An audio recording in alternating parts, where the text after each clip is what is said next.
Elizabeth I was England's greatest queen. She was strong-willed, passionate and brave. Prepare the country for invasion. But beneath the image of a magnificent ruler was a vulnerable woman surrounded by danger. She had enemies everywhere, scheming for her crown and plotting against her life. She would never know a moment's peace. There are reports of a new plot to take your throne. From the minute Elizabeth was born, she was thrust into a bloody game in which the stakes were life and death. She never knew who to trust and who to fear. Her whole reign was a battle for survival. No! We'll see England's greatest queen as she's never been seen before. Know your place, man. We'll reveal her hopes, her fears, and the enemies who stalked her at every turn. She acts like your enemy and is to be feared. Bring her here immediately. We'll also reveal what drove her enemies, the plots they hatched, the risks they took, and show just how close they got to destroying the woman who became Elizabeth. As a teenager, Elizabeth falls prey to a ruthless lord. You're not allowed in here. Who drags her into a plot against the king. And a sister's love turns murderous, leaving the young Elizabeth fighting for her life. Find it in your heart to forgive me.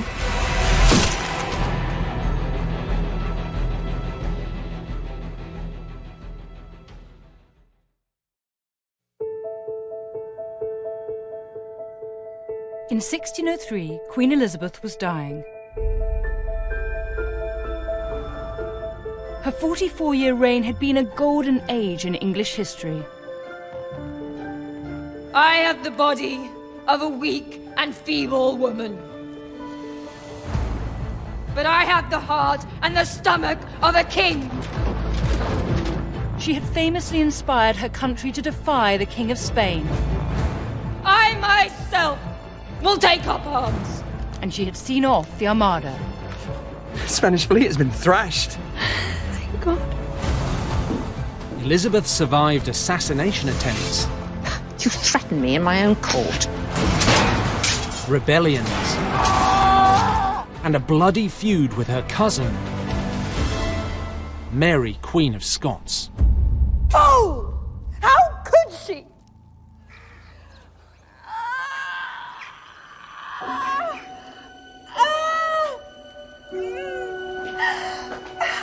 But when Elizabeth was born on the 7th of September 1533, nobody had a clue that this baby would one day be England's greatest queen. Elizabeth was the daughter of Henry VIII and his second wife, Anne Boleyn. Henry loved Anne. To marry her, he had divorced his first wife, Catherine of Aragon, and torn England away from the Roman Catholic Church.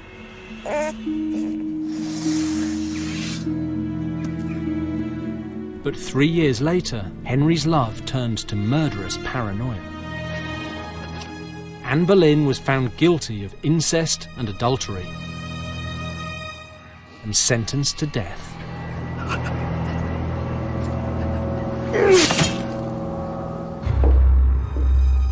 Henry VIII hated Anne and regretted ever marrying her. Now she was dead, he took it out on their daughter, Elizabeth.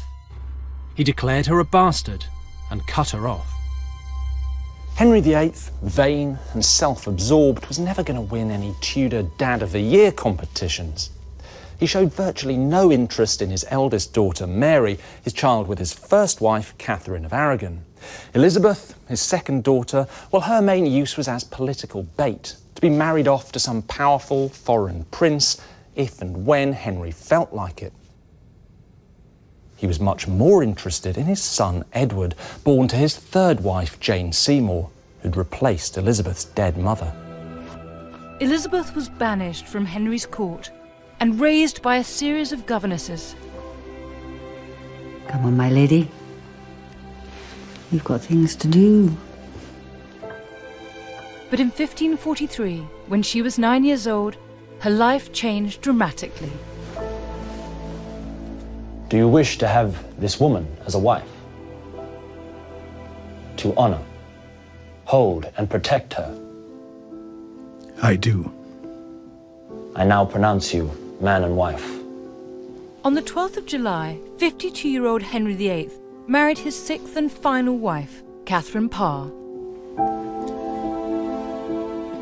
Catherine was a warm and caring woman, and Elizabeth adored her.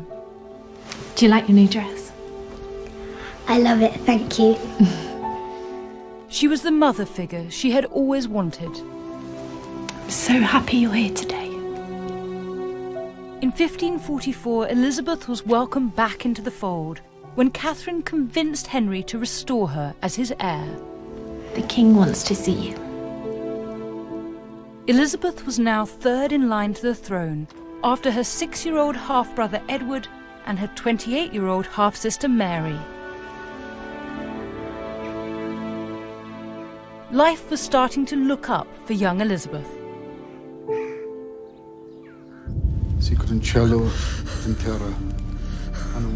But 3 years later, on January the 28th, 1547, Henry VIII died.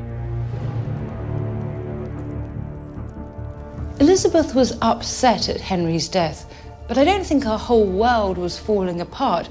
I think she respected her father, but there was a healthy dose of fear there too. Remember, this is the man who chopped off her mother's head, married 4 more times, banished her from court, and declared her a bastard.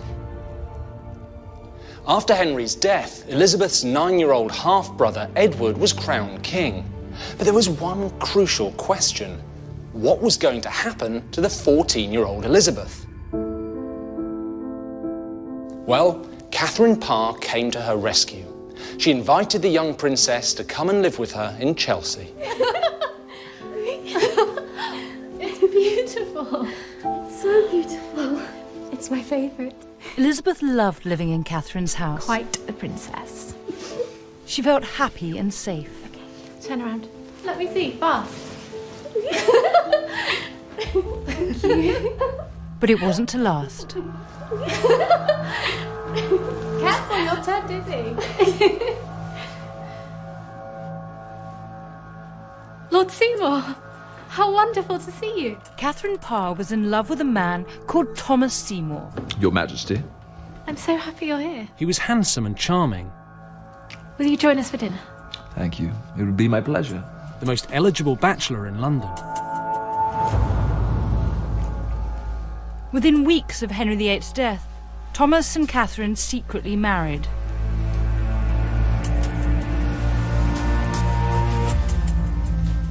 But there was a serious problem. Catherine adored her new husband.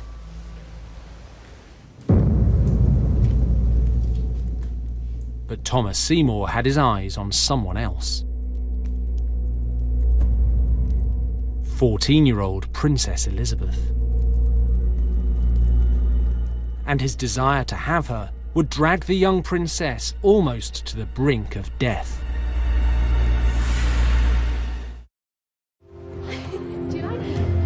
In 1547, Princess Elizabeth was living with her stepmother, Catherine Parr. Quite a princess. For the first time in her life, she felt loved and cared for, but it wasn't to last. Catherine's new husband, Thomas Seymour, had his eye on the 14-year-old princess.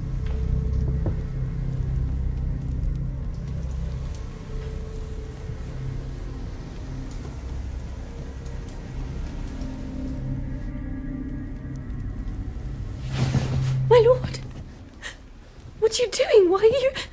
You're not allowed in here. You're in the house. Don't be scared. I can't stop thinking about you.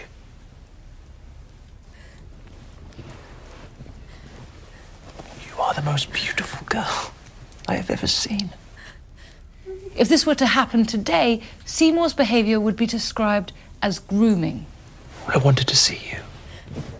Please, my lord, you must leave at once. Grooming Elizabeth was incredibly risky, but Thomas didn't seem to care. I don't think he was bothered for a second by what damage he was doing, and he relied on his natural charm to get him out of whatever trouble his behaviour might land him in. Seymour's terrifying visit wasn't a one-off. He kept doing it for the next year. Please don't touch me.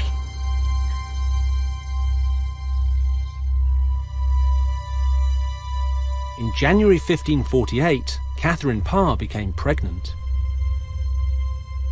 She was overjoyed.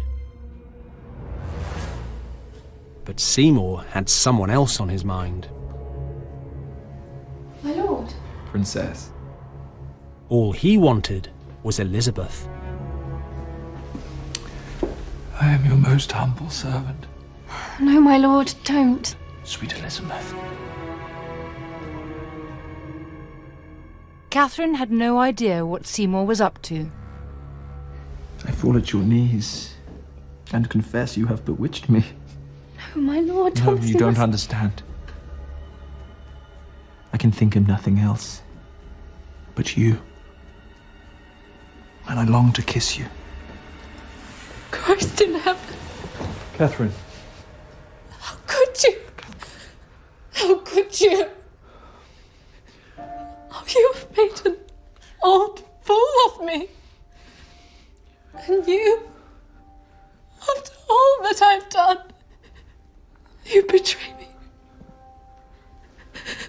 Oh, damn you. Damn both of you. Catherine, no. Come back, please. Please, I can explain, Catherine.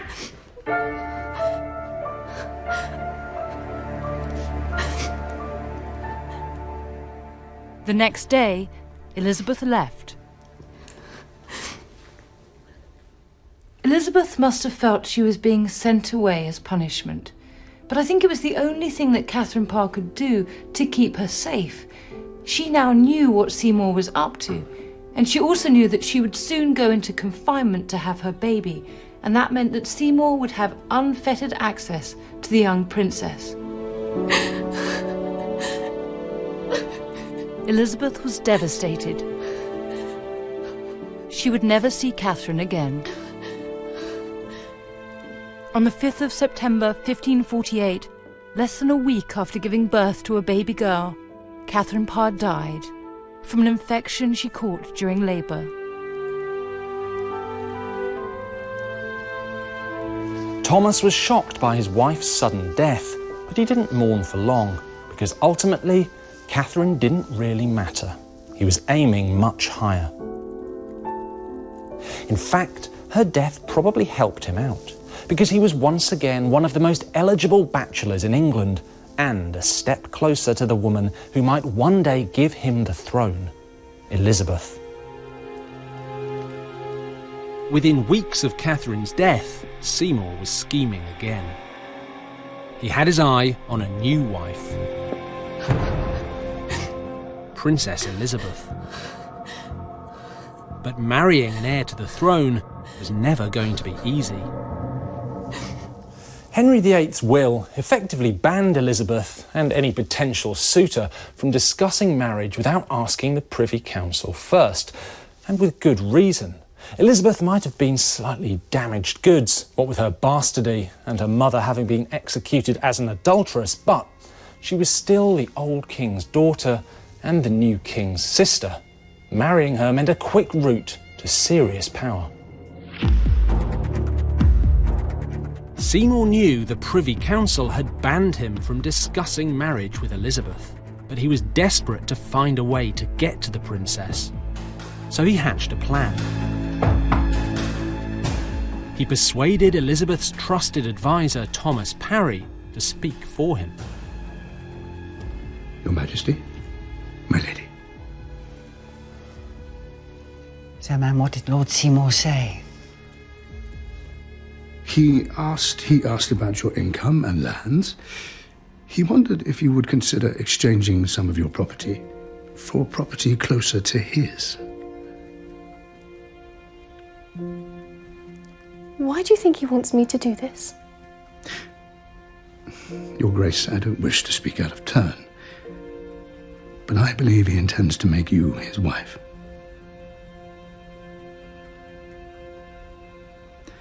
My lady, if the Privy Council did agree, would you consider a marriage to Lord Seymour?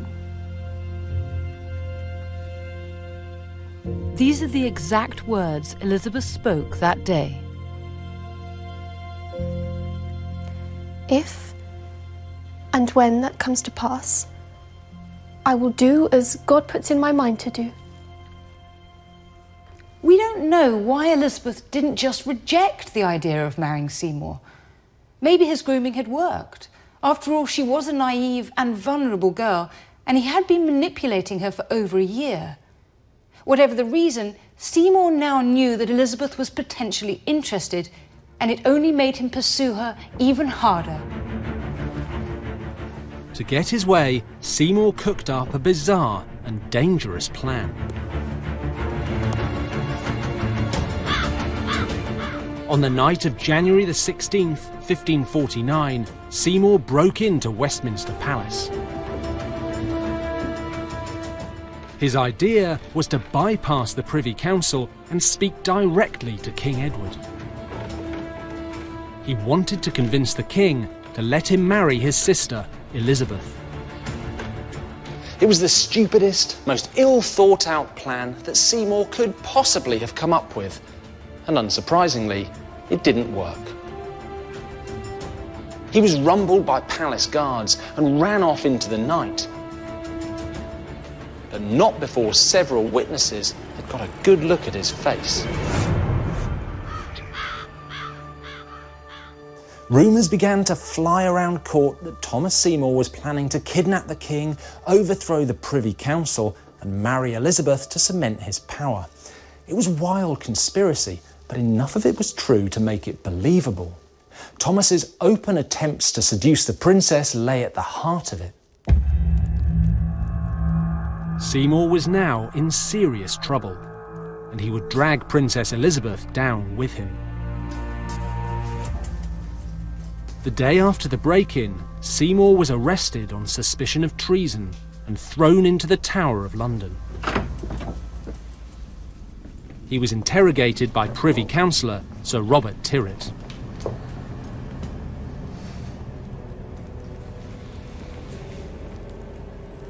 You can't keep me here. I demand to see the king immediately. When he hears of this, I will have your head. I have just left the king. He knows you're here well enough. When you answer my questions, you can leave. Please. Sit.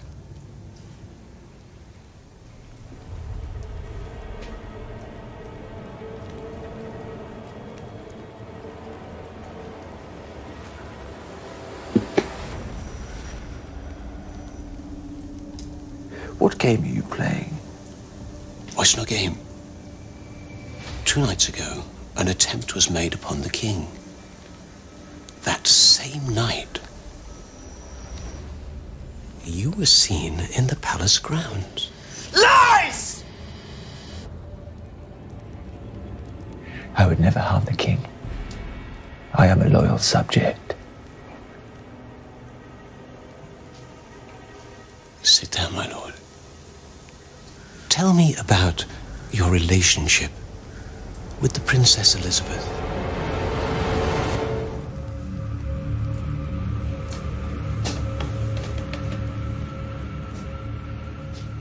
A story started to emerge that Thomas and Elizabeth were locked in a passionate affair.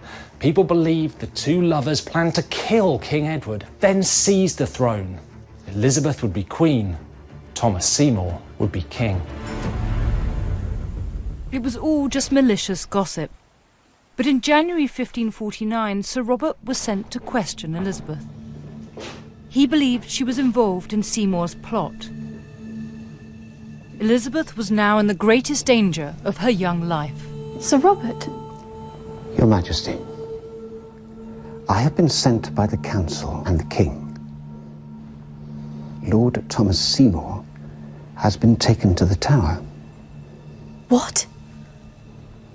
I am investigating claims that you and your household conspired with Lord Seymour to marry without the permission of the Privy Council. Nonsense.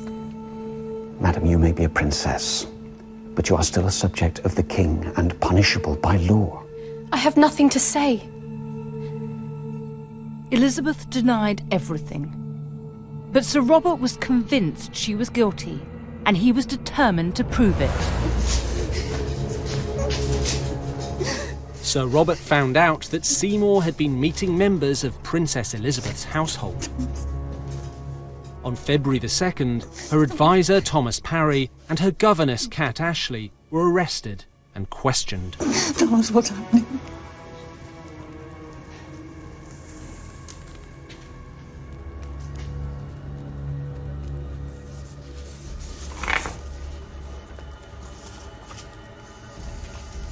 Thomas has given us his version of events.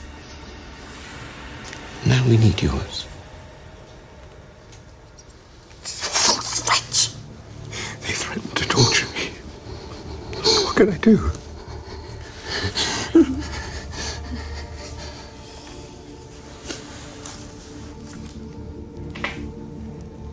Tell me about Lord Seymour and the princess. I can't tell you what I don't know. Consider your answer carefully. If your confession is full, perhaps the king will show mercy.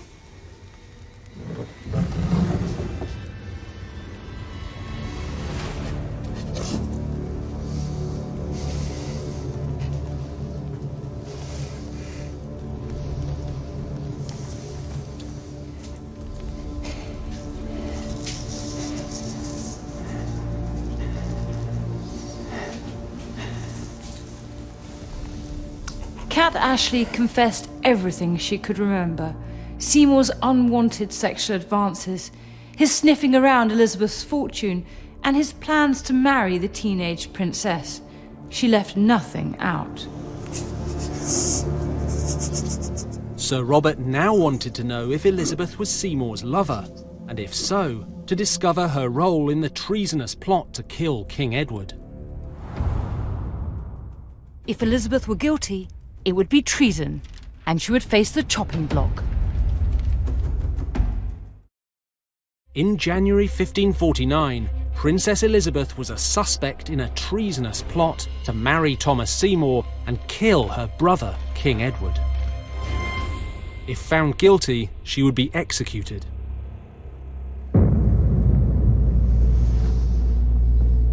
In February, Privy Councillor Sir Robert Tyrwhitt confronted Elizabeth with the evidence against her.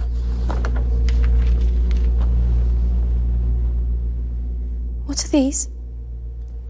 Mistress Ashley and Thomas Parry have told us everything.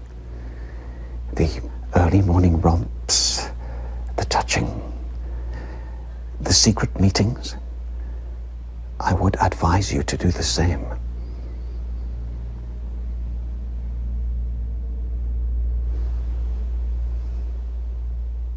Kat Ashley did ask me to write to Thomas Seymour, to comfort him only. Your servants encouraged your relationship with Lord Seymour, even while he was married to your stepmother. No, they would never. Did you discuss marriage to Lord Seymour without the permission of the Privy Council? I did speak with Thomas Parry. Go on. Parry asked me that if the council gave their permission, would I consider marrying Lord Seymour? And what was your answer? I answered that the council would never consider such a marriage, and I would never go against the council's wishes. My lord, I'm innocent, and I ask that my servants be returned to me immediately.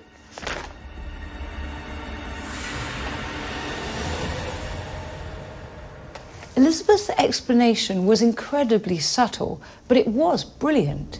She accepted that Seymour may have been plotting to have her, but she had neither encouraged his advances nor discussed any marriage with him. She had told her servants that she would never consider any marriage without the consent of the Privy Council, and she didn't think they'd give it. So she confessed that Thomas Seymour had committed treason, but that she and her household were innocent. Elizabeth was only 15, but she was no pushover. She was now out of danger. But Thomas Seymour was found guilty of treason.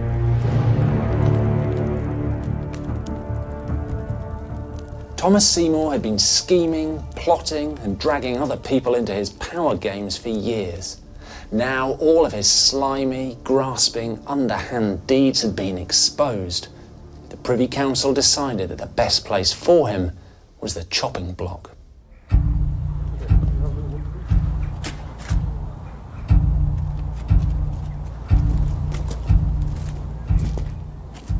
On March the 20th, 1549, Thomas Seymour was taken to Tower Hill to be executed. I have been brought here to suffer death. For as I was lawfully born into this world, so I must lawfully leave it. Pray to God.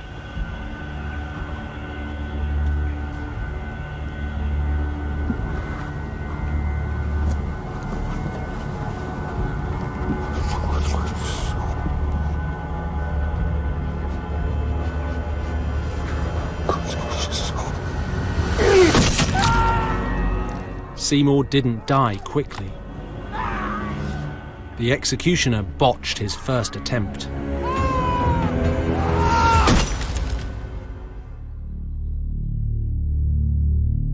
This period of her life had a profound effect on the young princess. Elizabeth had never encouraged Seymour's advances, but she had been naive. She had got caught up in an ambitious man's power games, and it had nearly cost her. The experience would change Elizabeth forever. She now knew that she would always be a magnet for ruthless men. When a man came courting, he would have one eye on her and one on the throne.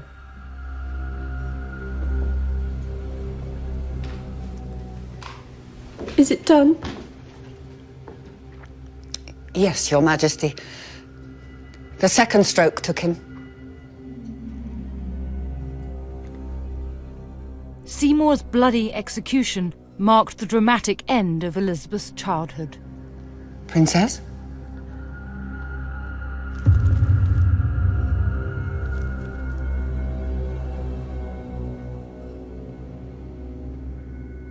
Princess?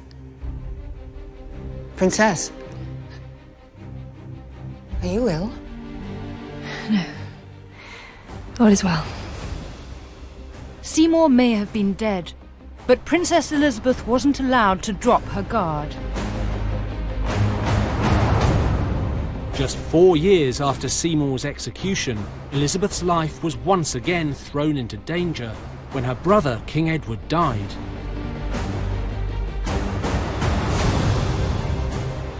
And Elizabeth's sister, Mary, was crowned Queen of England. Elizabeth had loved Edward, and the two had been pretty close. But Elizabeth's relationship with Mary was a totally different story.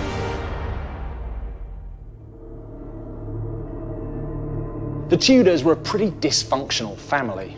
After all, serial marrier Henry VIII had ditched Mary's mother, Catherine of Aragon, to bed his lover, Anne Boleyn. That's Elizabeth's mother. Well, that pretty much poisoned any chance of playing happy families. But what was worse was that Mary Tudor was a Catholic, while Elizabeth was a Protestant. That almost guaranteed that at some point they were going to come to blows.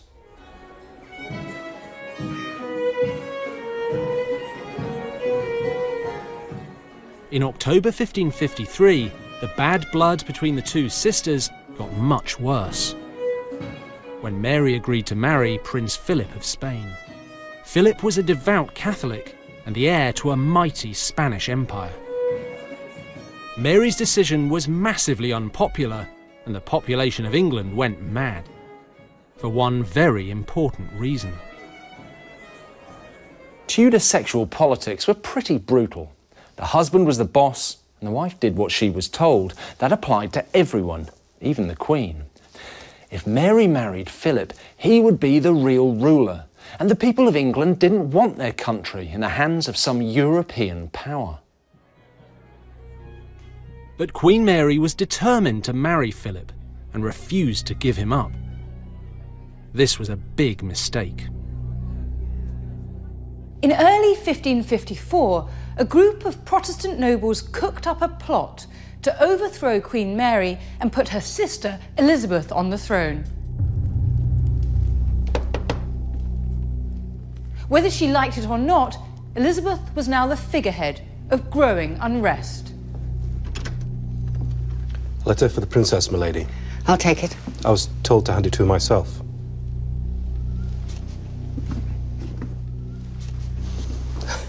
Your Majesty. Thank you. The man behind the plot was Sir Thomas Wyatt, a gentleman soldier and a fiery Protestant. Around January 1554, Wyatt was rumoured to have written to Elizabeth. Wyatt is thought to have wanted Elizabeth to give his plot her blessing. Your Grace, my master kindly requests an answer.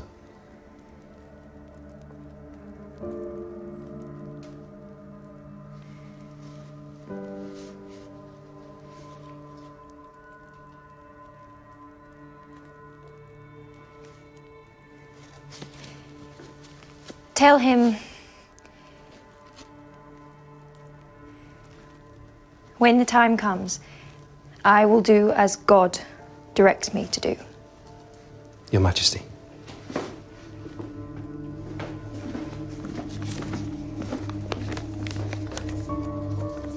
Elizabeth was now in the most dangerous position of her life. She knew that if the rebellion succeeded, she would be crowned queen, something she never expected.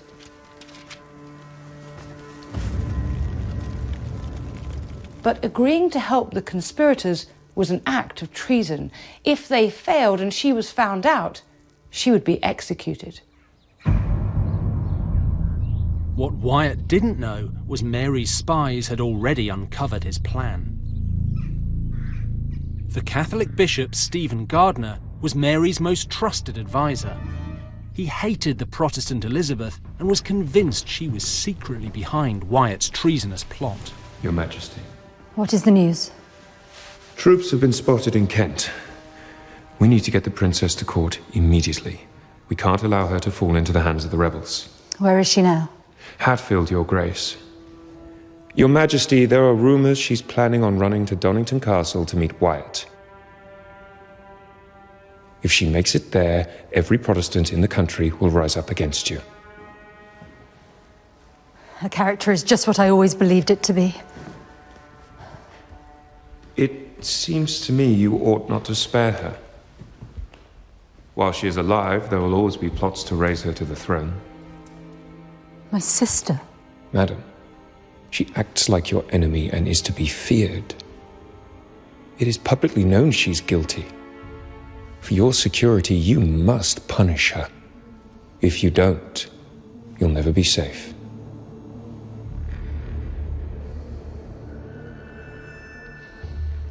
Damn her. Bring her here immediately. Yes, Your Majesty. Archbishop, instruct the guard to accept no excuses.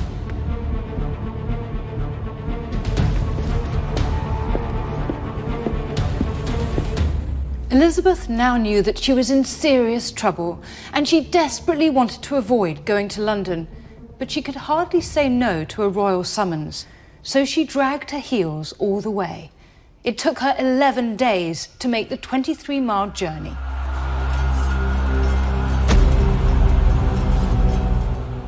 By the time Elizabeth arrived, Wyatt's rebellion had been crushed. Wyatt was imprisoned, and many of his accomplices killed.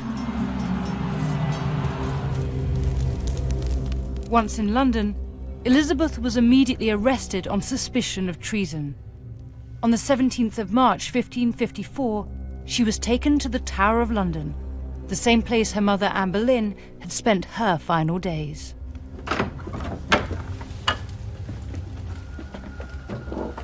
Your Grace.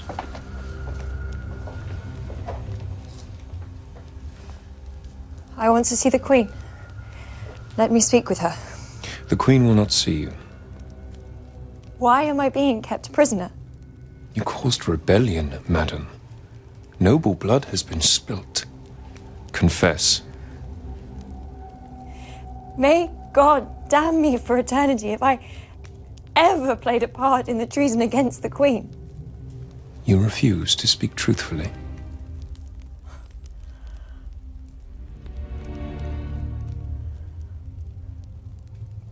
Much is suspected of me. Nothing can be proved. If I am guilty, bring me to trial. Present your proof.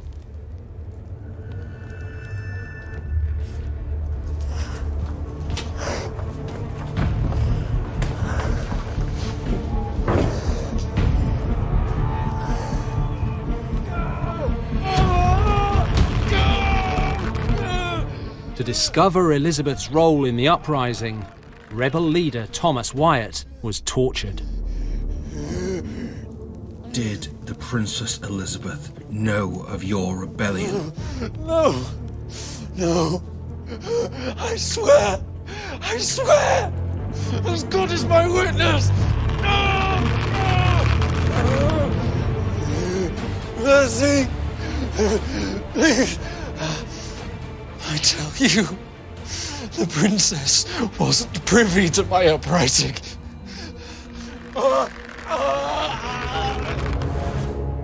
Despite horrific torture, Wyatt refused to implicate Elizabeth in his plot.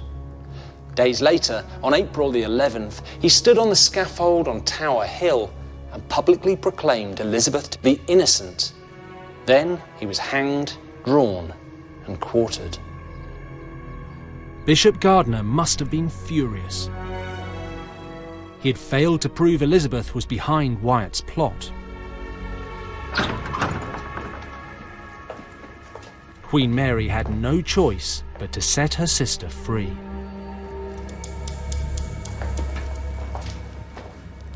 On May 19th, 1554, Elizabeth was released from the Tower. It was 18 years to the day since her mother had been executed. It's not difficult to imagine the relief that Elizabeth must have felt. Elizabeth had dodged the executioner's blade this time, but now she knew her sister and Bishop Gardiner were actively looking for an excuse to send her to her death. Bring her here immediately. In 1554, Princess Elizabeth was implicated in a plot to overthrow her sister, Queen Mary. Much is suspected of me. Nothing can be proved. Although Elizabeth was found innocent, Mary still suspected her sister and commanded her to come to court. Elizabeth now realized that Mary was her enemy. Sister, may God preserve you. And was looking for a reason to have her executed. I have longed to see you. You will find me as true a subject of your majesty as any, whatever has been reported. Will you confess to your part in the rebellion? I cannot confess to something I did not do. For the sake of our Father, find it in your heart to forgive me. Though I can prove no fault in you, I cannot bear to look at you.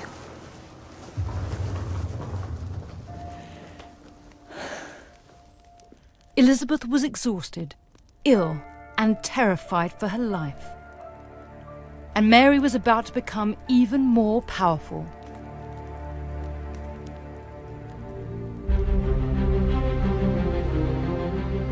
On July the 25th, 1554, Mary finally married Philip of Spain at Winchester Cathedral. England was now allied to the most powerful Catholic nation in Europe. Mary fell head over heels in love. Why not? She'd clearly been starved of affection as a child, Reports said she was acting like a love-struck teenager. Philip wasn't as keen. After all, Mary wasn't exactly a looker, but he did his duty. And in November 1554, 4 months after the wedding, Mary declared that she was pregnant.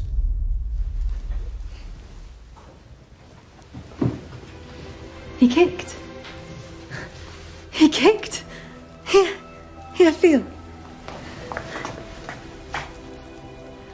There. Can you feel that? Yes, Your Grace. Queen Mary was convinced her unborn baby was a boy. He would one day be the Catholic King of England and rule the mighty Spanish Empire.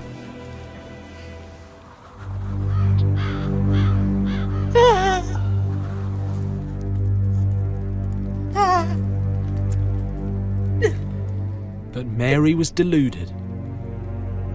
There was no baby, and there never would be. Mary had experienced a phantom pregnancy. In the days before scans and tests, this wasn't that uncommon. Women were tricked by their own brains and bodies into believing that they were pregnant. Mary was distraught, but this didn't just happen once. 3 years later, she believed she was pregnant again. But it turned out to be a terrible illness. Historians now think Mary was suffering from ovarian cancer. It would prove fatal. In late 1558, Mary was just days from death. Her Privy Council were terrified civil war would break out if she died without naming an heir. They begged her to name Elizabeth, but Mary resisted, almost to the last minute.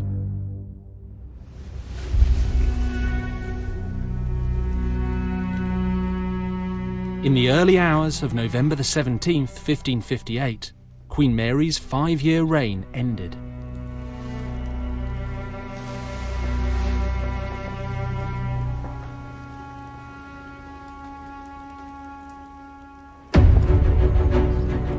On the 15th of January 1559, Elizabeth Tudor, the daughter of Henry VIII and Anne Boleyn, was brought here to Westminster Abbey to be crowned Queen of England.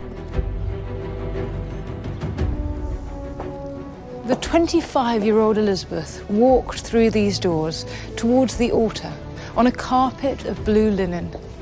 Inside the abbey were thousands of people, all staring at her, mesmerised.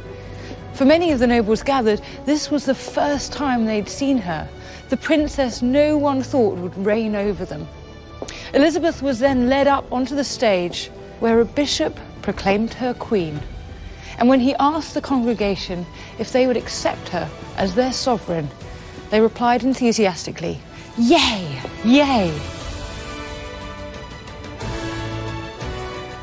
Elizabeth had survived so much in order to get here. Ruthless men manipulating her in order to feed their ambition for power. Influential Catholic enemies who wanted her dead. And finally her own sister, who had tried to destroy Elizabeth in a frenzy of paranoia. Elizabeth was now Queen of England. But her troubles were only just beginning. My lords, make way for Her Majesty Elizabeth, Queen of England, Wales and Ireland.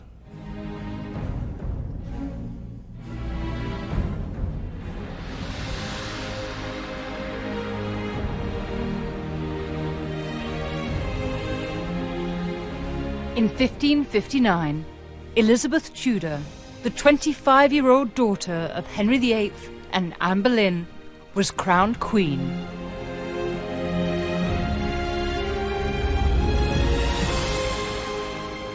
But Elizabeth's path to power had been one long battle. Her mother had been beheaded. Her father declared her a bastard. And her sister Mary imprisoned her in the Tower. I cannot bear to look at you. Elizabeth had survived, but she could never drop her guard.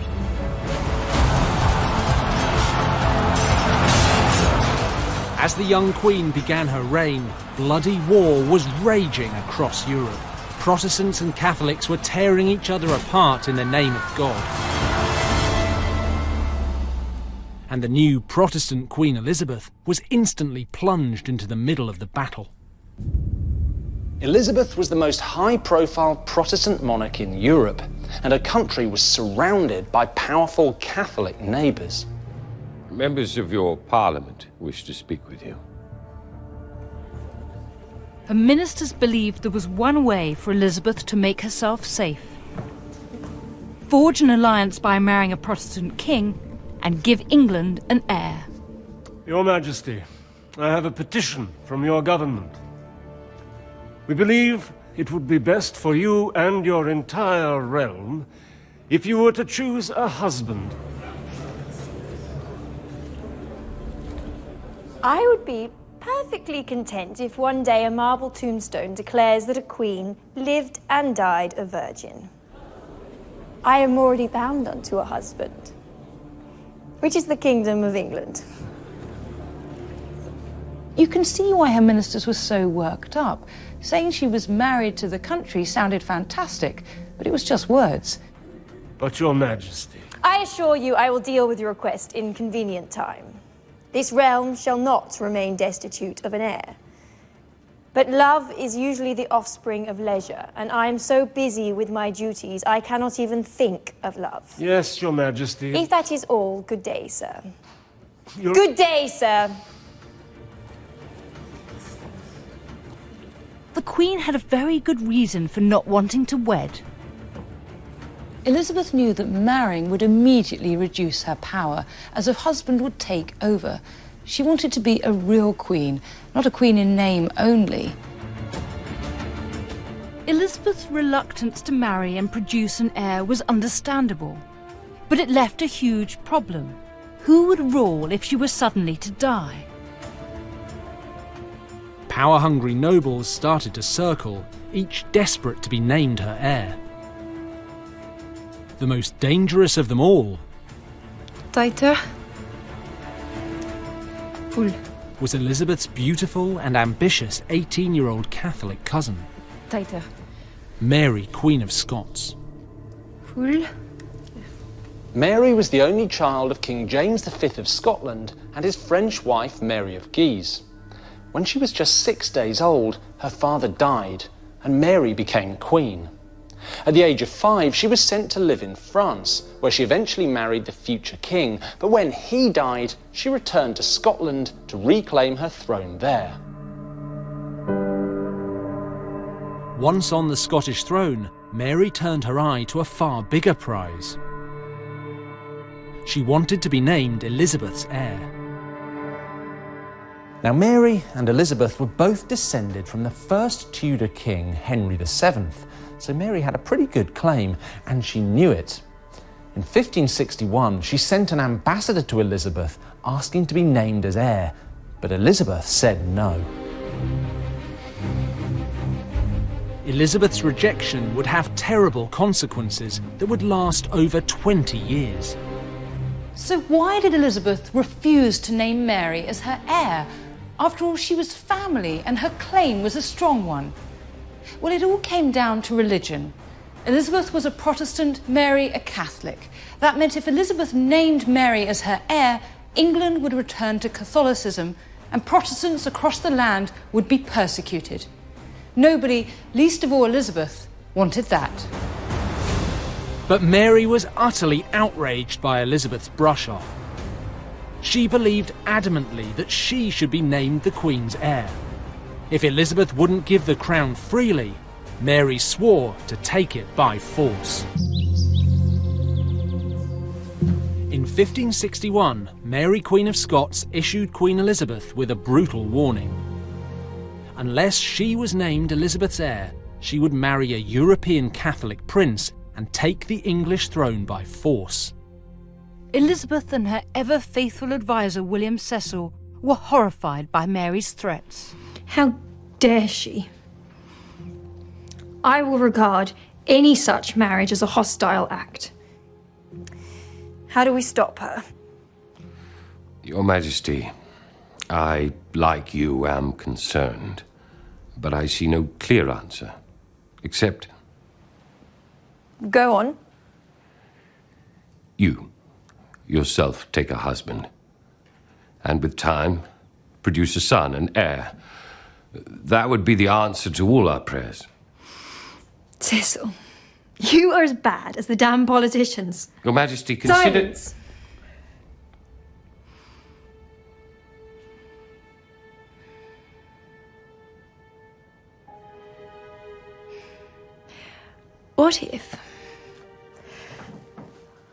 What if we were to tell my sister Queen that we would consider her place as heir if, in return, she scrapped her plans to marry a foreign prince and married an English noble? Would you make such an offer? I may. Your Majesty.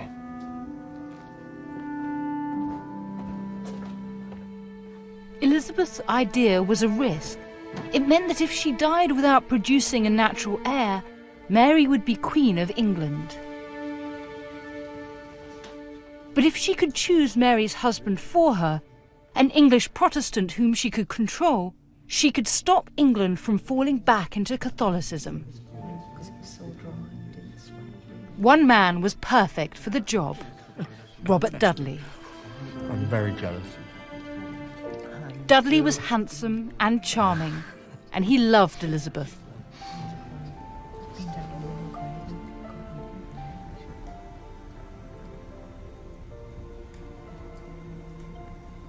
What are you thinking? Don't tease me, Your Grace. Elizabeth and Dudley clearly adored each other, and yet Elizabeth knew that she could never marry him. For a start, Dudley already had a wife. Secondly, when in 1560 his wife died in mysterious circumstances, Dudley was implicated in her murder. The scandal was too big to ignore. Still, if Elizabeth couldn't marry him, maybe Mary could. At first, Mary was reluctant to marry one of Elizabeth's cast-offs. But if marrying Dudley guaranteed her place as heir, she was in. In November 1564, English and Scottish envoys met to discuss the terms of the marriage. Instead of concrete promises to trade the Dudley marriage for a claim to the crown, Elizabeth's people mumbled their way through a pathetically watered-down deal. The whole thing stank.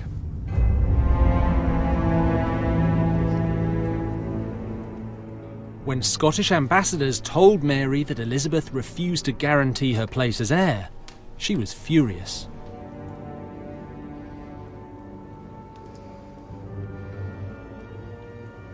How dare she waste my time?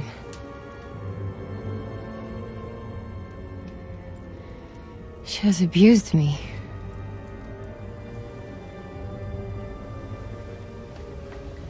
This is a mistake, and it will be her loss.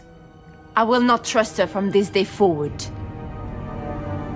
Mary felt totally betrayed. She swore to find her own husband, and together they'd snatch Elizabeth's crown.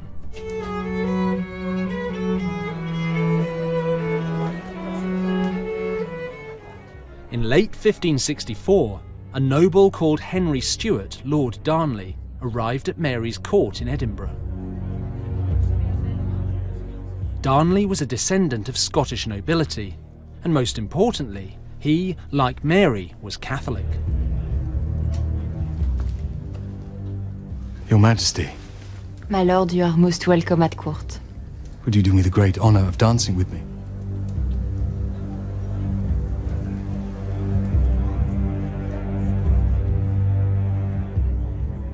Mary saw Darnley as perfect marriage material.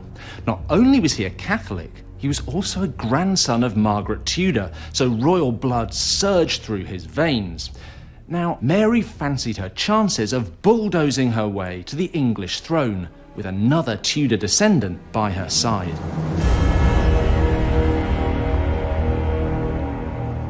Elizabeth saw Mary's choice of husband as an aggressive personal attack. She knew that a Catholic couple on the throne of Scotland would attract the support of her enemies in Europe.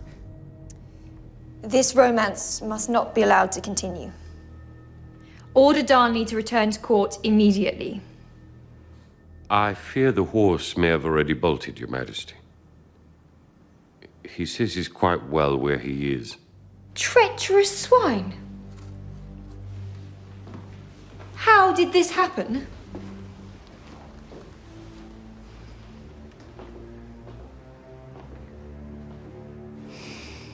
Send an envoy to Scotland. Tell my cousin she can have her pick of any English nobleman. If she refuses, all goodwill and kindness ends immediately. Yes, Your Majesty. But Mary refused to trust Elizabeth again. On July the 29th, 1565, she married Darnley. The Catholic royal couple were passionately in love, and now a credible alternative to Elizabeth's Protestant rule. And they were just north of her border. In August 1565, Elizabeth was given the bad news. Madam, the Scottish Queen has married Lord Darnley. My cousin forgets herself. She is now no more than my worst enemy. How could she? Your Majesty, rumor has it she has named Darnley king. Fool!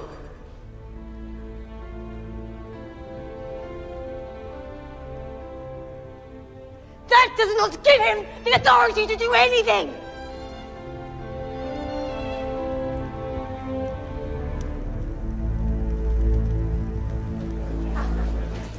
Fortunately for Elizabeth, Mary's marital bliss didn't last long. Within weeks of the wedding, Darnley revealed exactly the kind of man he was. A drunk, arrogant, sexual deviant.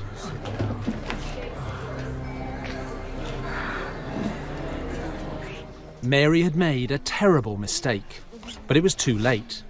Queen Mary was already pregnant. On June the 19th, 1566, Mary went into labour.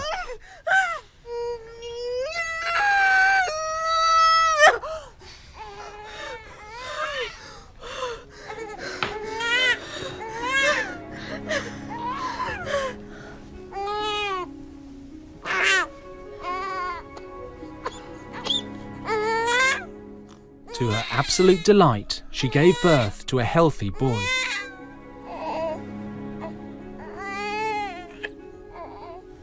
Look at you.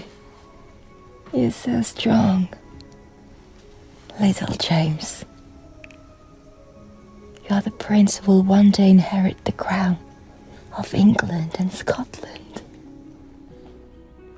Mary had done what Elizabeth had failed to do, given her country an heir. James was now another threat to Elizabeth's crown. He was a king in waiting. But just as all seemed lost for Elizabeth, news arrived from Scotland which changed everything.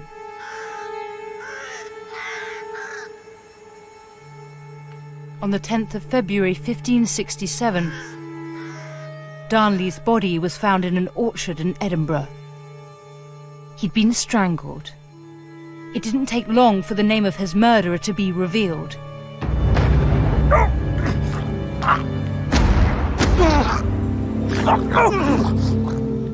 James Hepburn, Earl of Bothwell.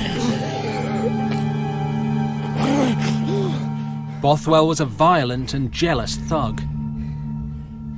And rumour had it, he was also Mary, Queen of Scots' lover.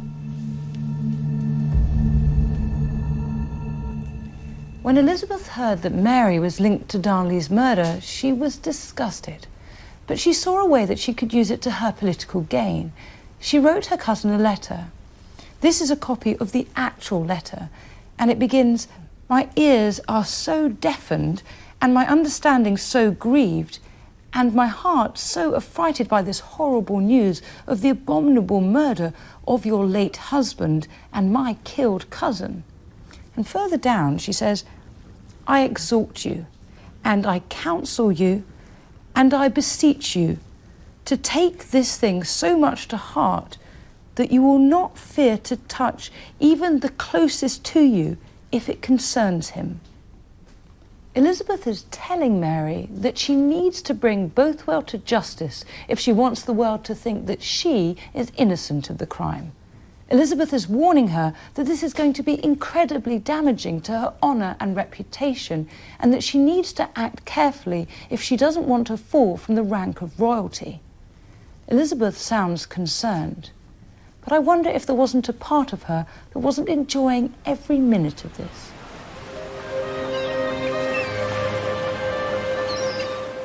Mary denied any part in Darnley's murder, but nobody believed her. On April the 24th, 1567, Mary and Bothwell were forced to run to Dunbar Castle in East Lothian.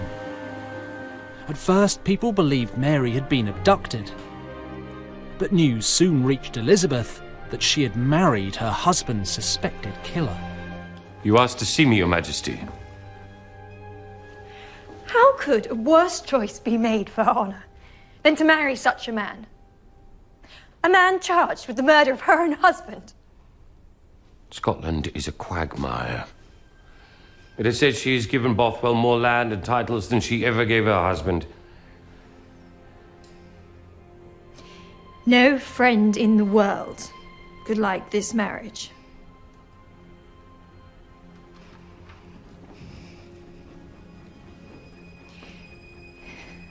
We must do everything in our power to punish the murderer.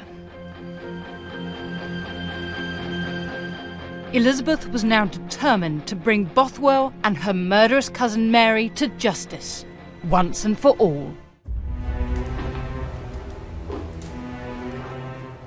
In April 1567, 34-year-old Queen Elizabeth was still unmarried. Her cousin, Mary Queen of Scots, had recently wed for the third time to Lord Bothwell, the man accused of murdering Mary's second husband. Mary's increasingly bizarre marriages were starting to make Elizabeth's decision to stay single look pretty sensible. Scottish nobles were outraged at Darnley's murder, and they put troops in the streets to bring the killers to justice. Bothwell fled, but Mary, now pregnant again, surrendered. Mary handed her infant son, Prince James, over to her captors. Then she was marched through the streets of Edinburgh in disgrace. As she walked, people shouted out, "Burn the whore, burn the murderess." They spat, and they held up placards showing her as a mermaid, the symbol of a prostitute and an adulteress.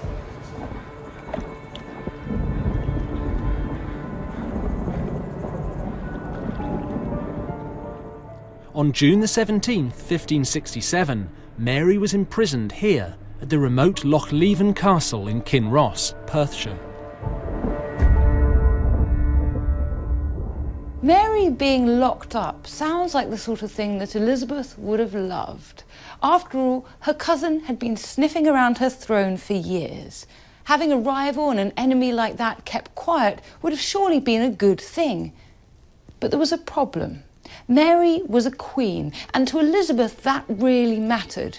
Because if Scottish nobles had dared to lock up Mary, what was to stop English nobles doing the same to Elizabeth?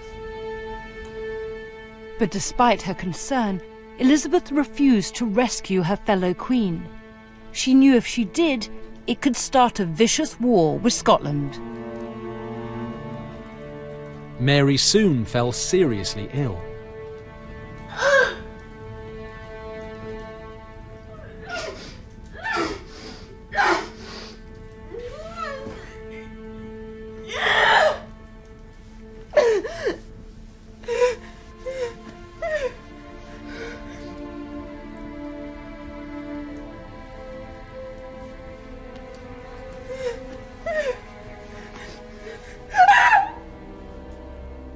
In early July, she had a miscarriage. She'd been carrying twins.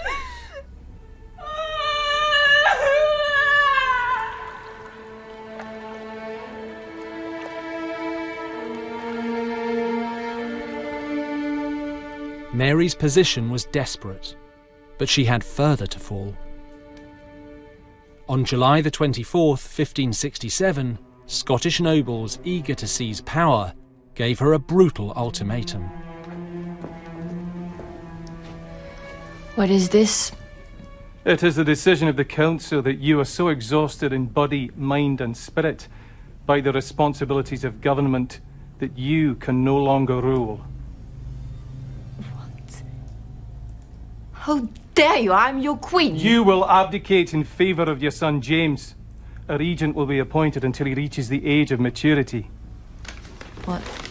No. I refuse to sign. Sign the deed. Never. Sign. Or I will cut your throat from ear to ear.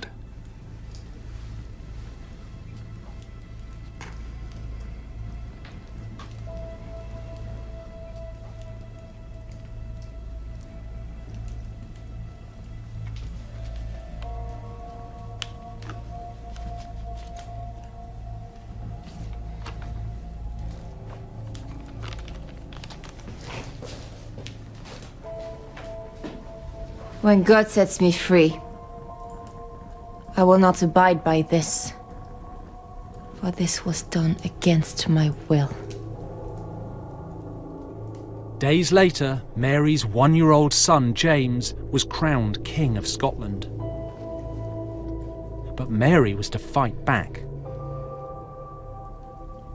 On May the 2nd, 1568, Mary convinced a young lad called Little Willie to row her across this loch.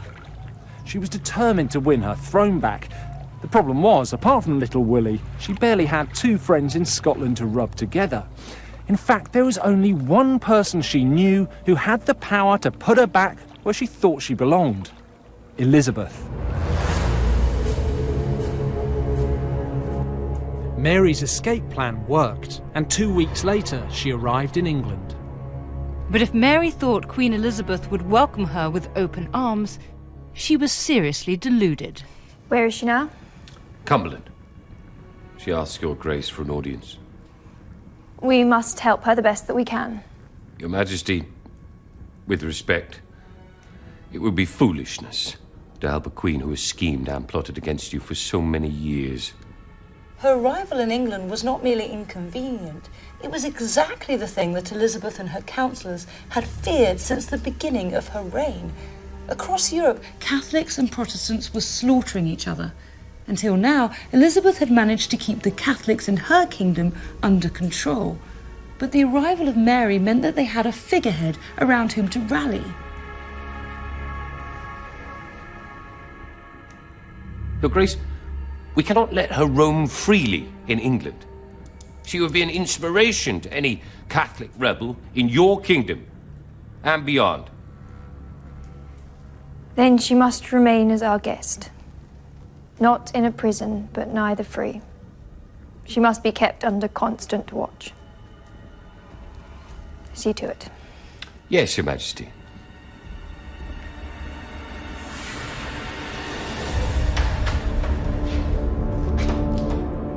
Mary was immediately arrested and held in Carlisle Castle.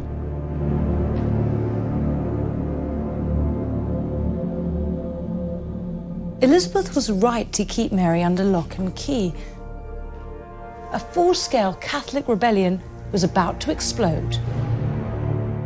And the man behind that rebellion was Elizabeth's most formidable enemy yet. None other than the leader of the Catholic Church himself, Pope Pius V. Pius V might have been God's representative on earth and the head of the church, but he wasn't really into peace and love and all of that Christian stuff. In fact, he hated the heretic Elizabeth and he wanted her dead. On the 25th of February 1570, Pius issued this, a a papal bull of excommunication. That's an official letter from the Vatican casting Elizabeth out of the church forever. And he doesn't pull his punches.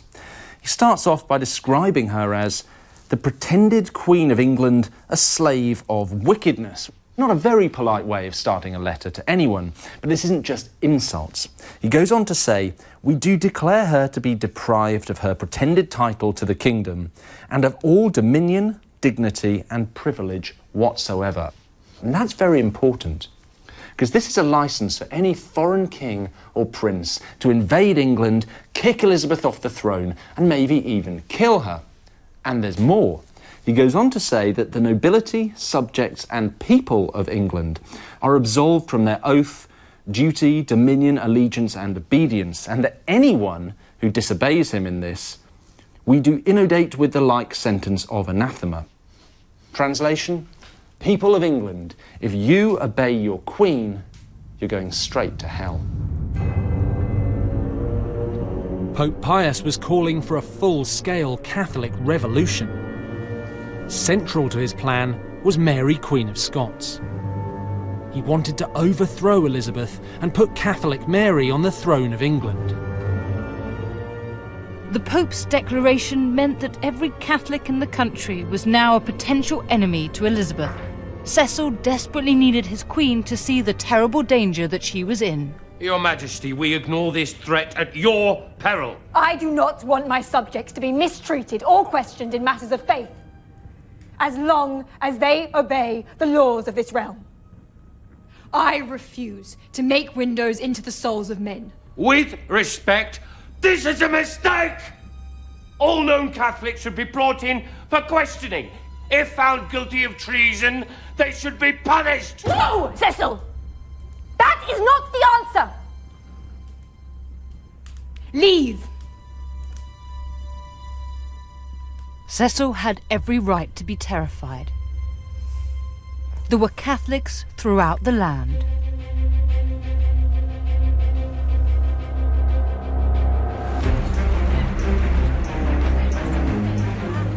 To help protect the Queen, Cecil recruited Francis Walsingham. Walsingham was a devout Protestant and fiercely loyal to Elizabeth. He became her chief spy. Walsingham made Mary the #1 enemy of the state. He wanted her dead.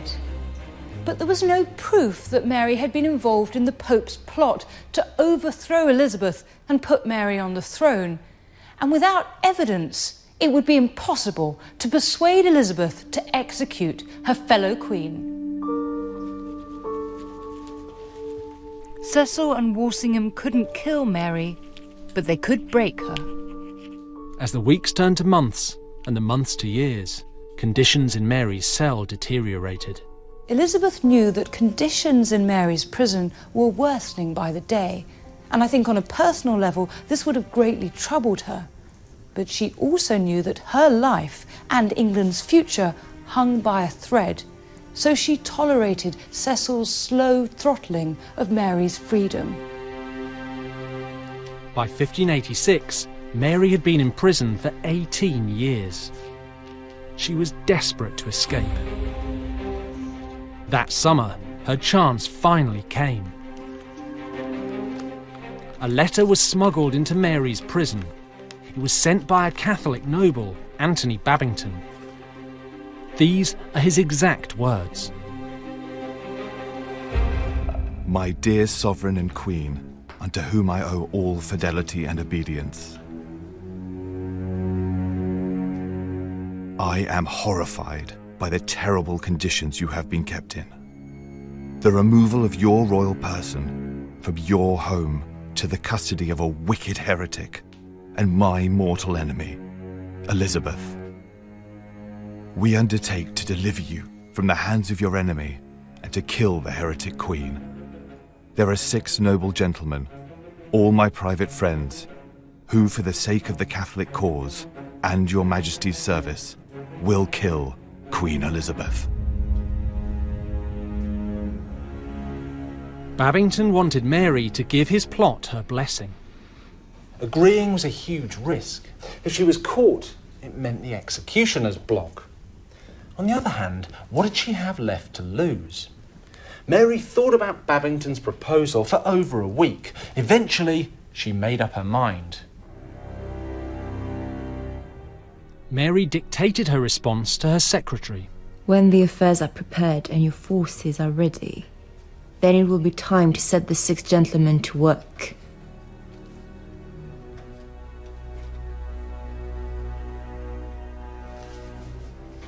Once the Queen is dead, then I must be transported out this prison immediately.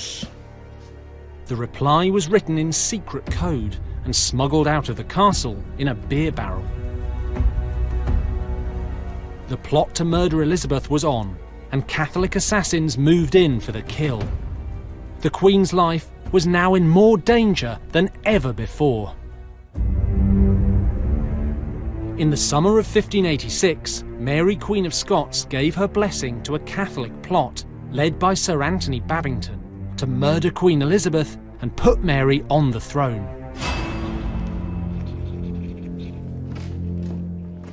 But Elizabeth's spymaster, Francis Walsingham, was onto the treasonous conspiracy.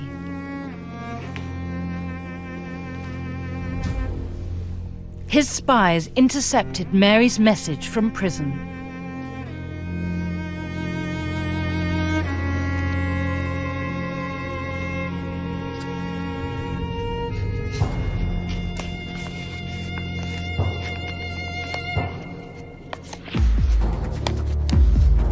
Walsingham now had proof that Mary was plotting to overthrow Elizabeth.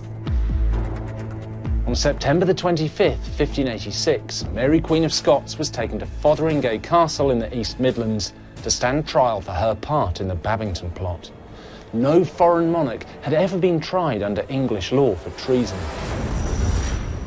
In October 1586, Mary was found guilty of conspiring with Babington to kill Queen Elizabeth. The verdict could mean only one sentence, death. But Elizabeth now began agonising over carrying out the sentence. Once again, she was torn between her desire to stamp out her enemies and her revulsion at killing a fellow queen. On the 12th of November, Cecil and Walsingham begged Elizabeth to sign Mary's death warrant. Elizabeth now faced the biggest dilemma of her life.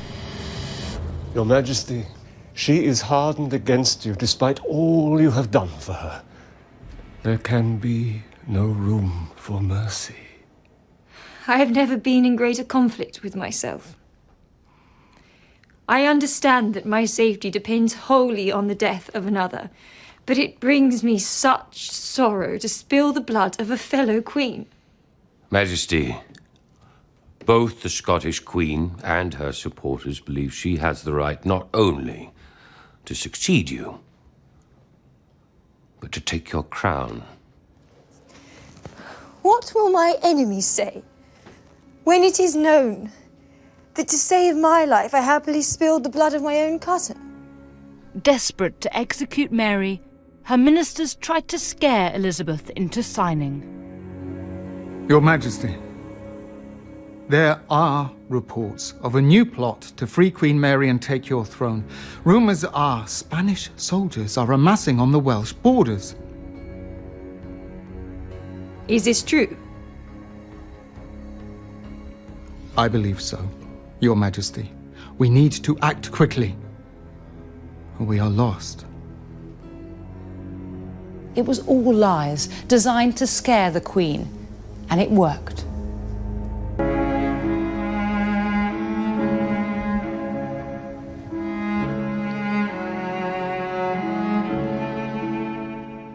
On the 1st of February, 1587, after months of stalling, Elizabeth finally asked for Mary's death warrant.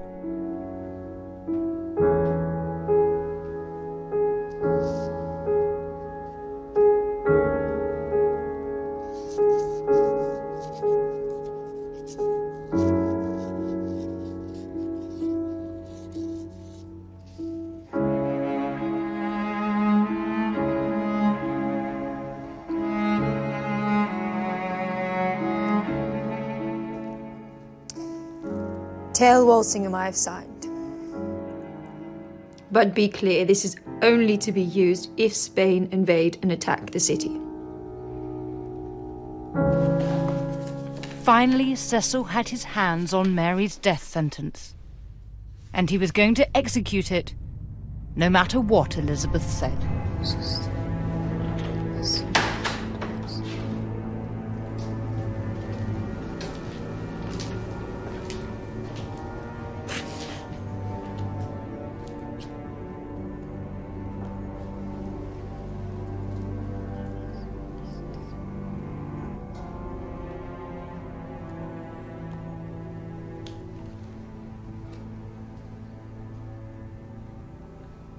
I did not think that a queen would consent to my death.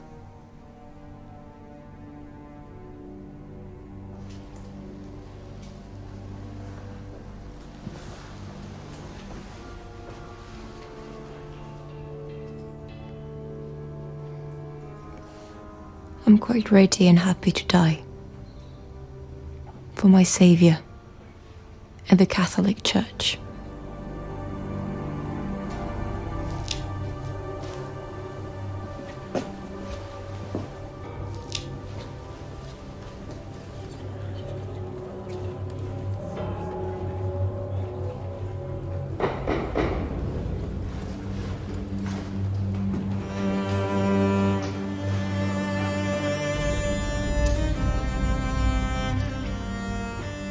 On February the 8th, 1587, after 19 years in prison, Mary Queen of Scots was brought before her executioner at Fotheringay Castle in Northamptonshire.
Your hands, Lord.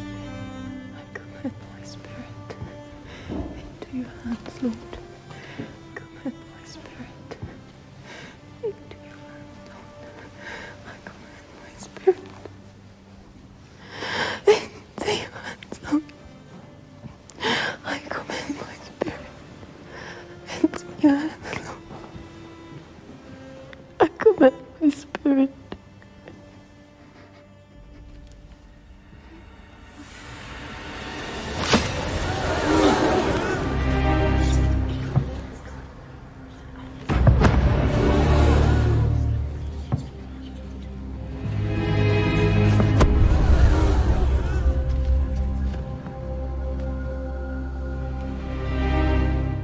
It took the executioner 3 swings to remove Mary's head. When Elizabeth discovered that Cecil had executed Mary, she flew into a violent rage. How dare you! I have sent my secretary to the Tower, and you are lucky not to follow. Your Majesty, I beg to lie before your feet in the hope of soaking up your mercy. You are a traitor, a false dissembler, a wicked wretch. This death will wring my heart for the rest of my life. I cannot bear to look at you. Get out of my sight. Get out!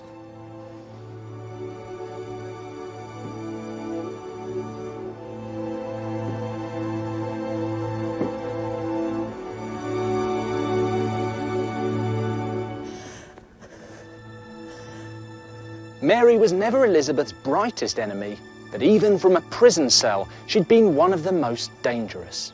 In the end, there was no choice. Mary had to die.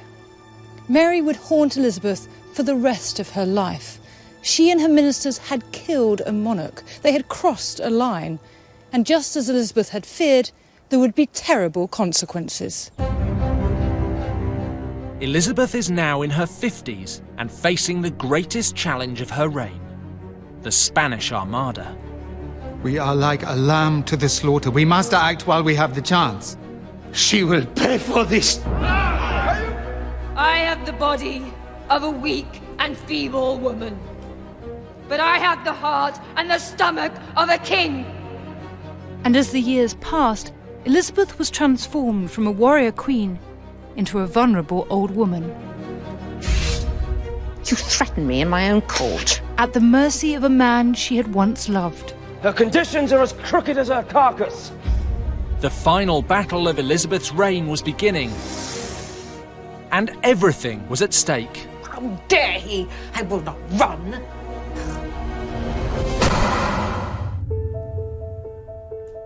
In 1585, Elizabeth was 52 years old. She had been Queen of England for more than 25 years. So far, she had survived countless threats to her life and freedom. From her father, Henry VIII, her sister, Mary, I cannot bear to look at you. the Pope, All known Catholics should be brought in for questioning. and her cousin, Mary, Queen of Scots. She has abused me. I will not trust her.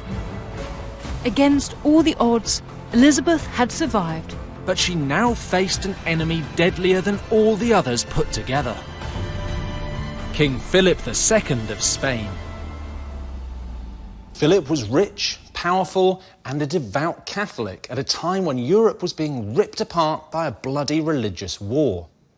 Throughout his reign, he'd funded several plots against the Protestant Elizabeth, but all of them had been unsuccessful. But in 1585, the Pope asked Philip to invade England, imprison Elizabeth, and haul the country back to the Catholic Church.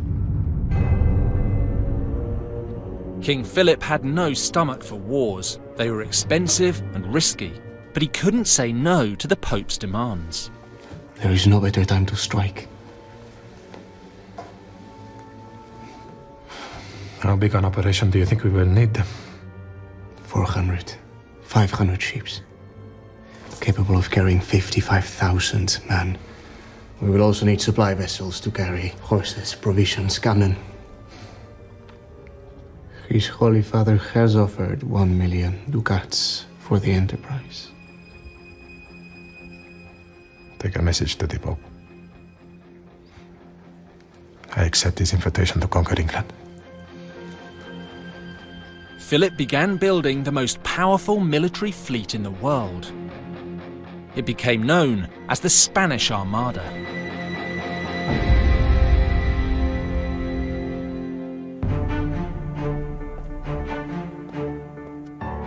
So how did Philip plan to invade?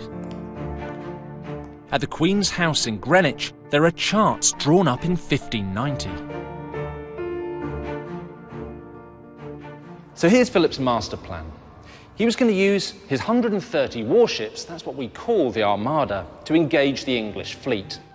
Now, while that was happening, another 300 smaller boats would ferry 26,000 Spanish troops from here in the Netherlands to here on the south coast of England.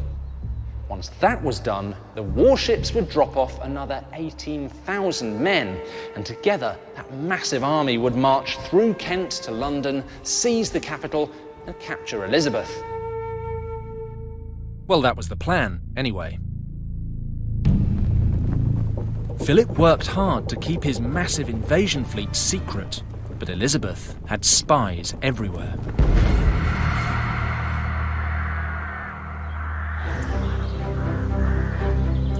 In February 1587, intelligence reports reached Elizabeth's chief spy, Sir Francis Walsingham, and advisor William Cecil. They needed to make Queen Elizabeth see the terrible danger she was now in.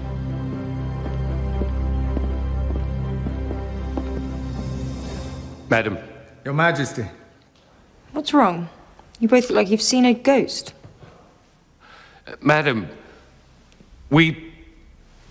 Spit it out. Every dry dock in Spain is working day and night building ships. 300 have been counted so far. Vast quantities of supplies are being mobilized. And over 70,000 men have been recruited from across Italy, Spain, and Portugal. King Philip means to invade.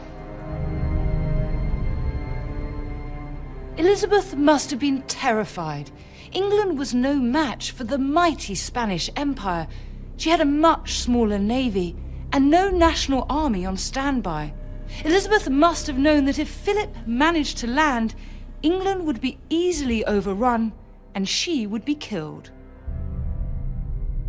We are like a lamb to the slaughter. We must act while we have the chance. That would be an act of war. Should we sit and wait for them to strike first? Our inaction will be seen as weakness. My lord, I think you forget yourself. There is no hope of peace. Your Majesty, it appears he has the support of the Pope. I see. The longer we wait, the more dangerous the situation becomes. How must we proceed? Sir Francis Drake has offered to lead a squadron of warships to harass the Spanish war effort. He could buy us precious time. This was a very real dilemma for Elizabeth. If she allowed Drake to attack Philip's fleet, she risked starting a war. But if she did nothing, she risked losing her kingdom and her head. On the 15th...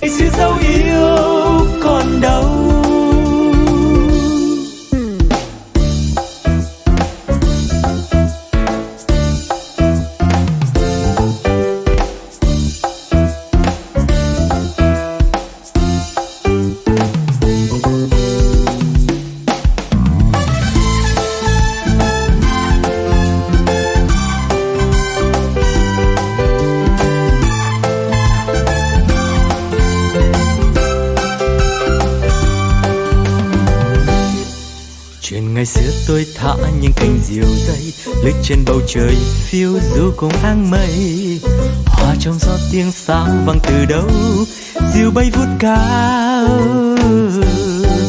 rồi cùng nhau chia phe chơi tròn tiền dưới bóng cây đa già bên sân đình bãi sông, làm cô dâu chú rể chỉ kiều la trò chơi rước dâu. 15th of March 1587, Elizabeth gave Francis Drake permission to attack Philip's fleet. England was now at war with the most powerful empire on earth. If the plan failed, the country would be brought to its knees, and Elizabeth would not survive. In 1587, Queen Elizabeth gave permission for Francis Drake to attack King Philip of Spain's vast invasion fleet. On the 20th of April, 1587, Drake's squadron of 23 ships sailed into the Spanish port of Cadiz, the main supply base for Philip's invasion fleet, and there started to wreak utter devastation. Drake and his men sunk or burned 30 ships and plundered thousands of tons of supplies.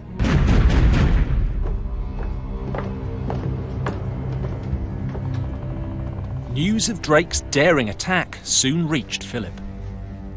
How did this happen? The English sailed into port under Dutch flags. Our men had no warning. How dare she? She will pay for this! Philip now had no choice but to delay the invasion until his fleet could be repaired.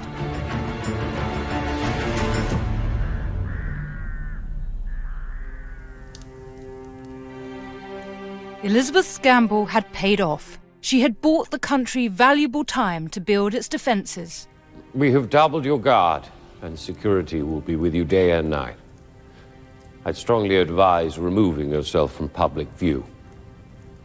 For the while, at least. Your Majesty, we need to prepare for war. England was now on high alert, but there was a problem.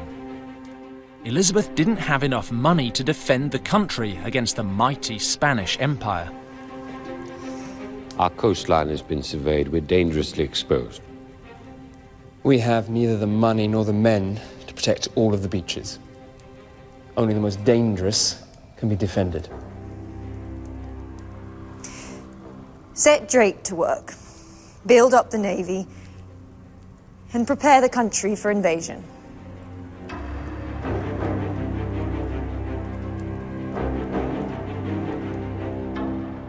Elizabeth and her commanders assembled around 34 warships, but they were desperately short of trained men, ammunition, and gunpowder. They would be no match for Philip's invasion fleet.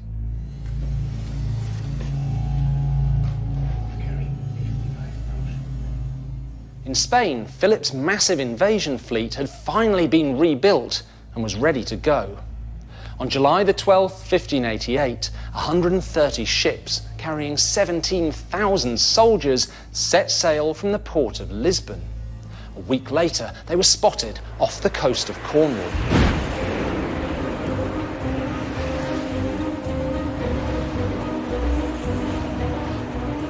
On the 29th of July, the English fleet sailed out of Plymouth to face Philip's armada.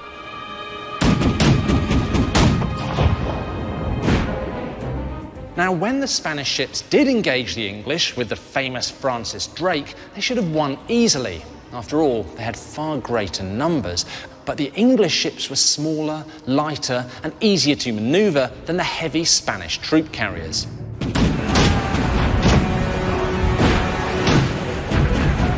For the next 12 days, the English and Spanish fleets pounded each other. Against all the odds, the English fleet got the upper hand. The Armada was defeated. All in all, the Spanish lost 15,000 men and 60 of their 130 warships. The English didn't lose a single ship to the enemy. On the 18th of August, unaware that the Armada was being blown north, Elizabeth went to rally her troops. She travelled to Tilbury in Essex, where many of her soldiers were stationed, and it was there that she delivered one of the greatest speeches of all time.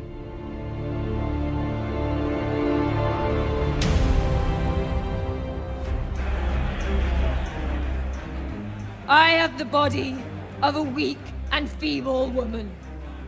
But I have the heart and the stomach of a king, and I think foul scorn that Spain or any prince of Europe should dare invade the borders of my realm.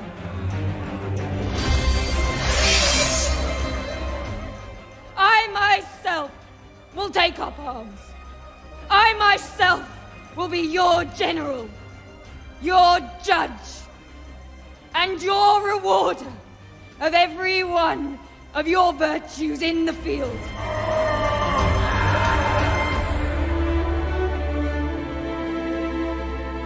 Elizabeth had beaten the most powerful empire in the world.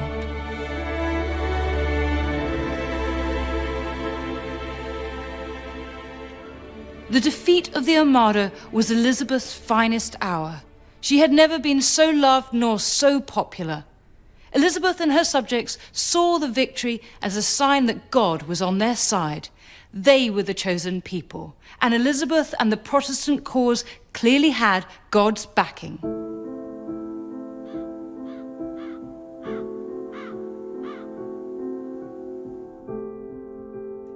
Elizabeth had seen off the deadly threat from Catholic Spain, but there was one enemy she could never defeat: time. All her life, Elizabeth tried to look majestic, royal, and above all, youthful. She used white lead makeup on her skin to make it pale and attractive. She put vermilion, made of toxic mercury, on her cheeks to make them red. She even used belladonna, deadly nightshade, in her eyes to make them sparkle. By her 50s, though her outfits grew more elaborate than ever, beneath them, she was falling to bits.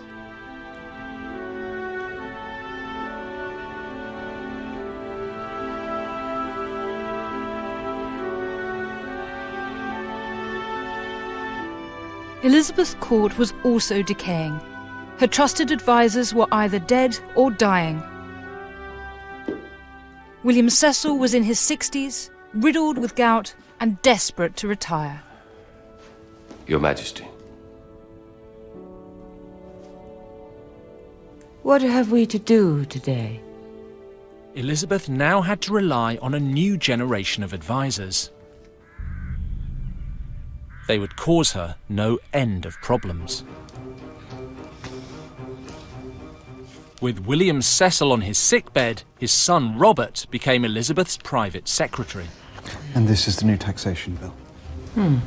Elizabeth also appointed her favourite, Robert Devereux, Earl of Essex, as her privy councillor. My most gracious and beautiful sovereign. My Lord Essex. How lovely to see you. Essex was charming, flirtatious, and seriously ambitious. Elizabeth adored him. That as a man, I have been more subject to your natural beauty than as a subject to the power of a king. Essex and Cecil were great rivals in court. The two men hated each other. Oh, my dear Cecil, I didn't see you skulking there. My lord. What are you doing at this hour? Working. Come. Drink. Dance. Play. My lord, I really must insist we have important work to complete. Cecil is right. Nonsense. The day is for work. The night is for fun. Elizabeth, send him away.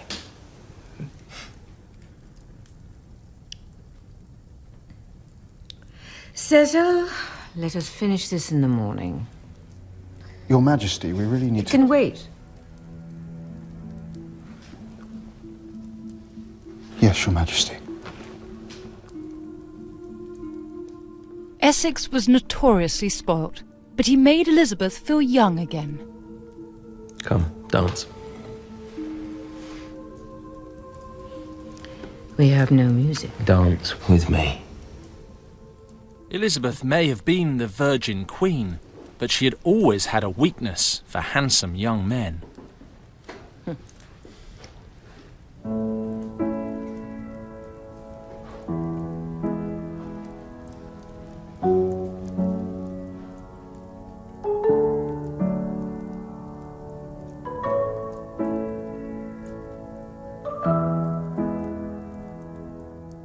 Elizabeth's attention made Essex the top dog at court, but that was about to become a very big problem, because Essex's raging ambition would bring Elizabeth and the whole country to their knees.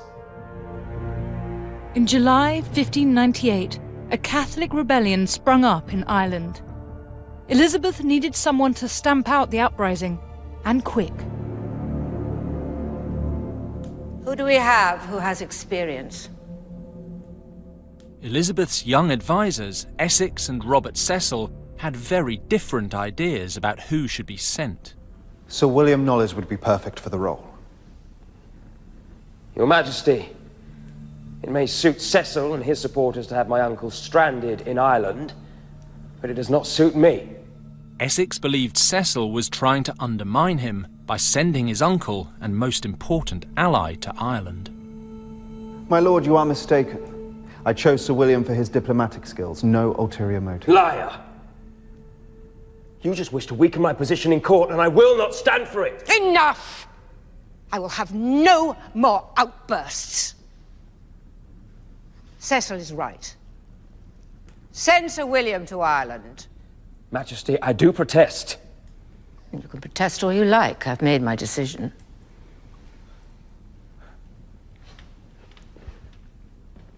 How dare you turn your back on me? You will not dismiss yourself in my presence!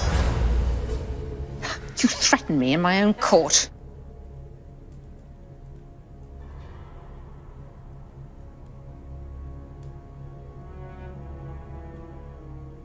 I cannot and will not put up with so great an insult. I would not have taken it from your father, and I will not take it from you.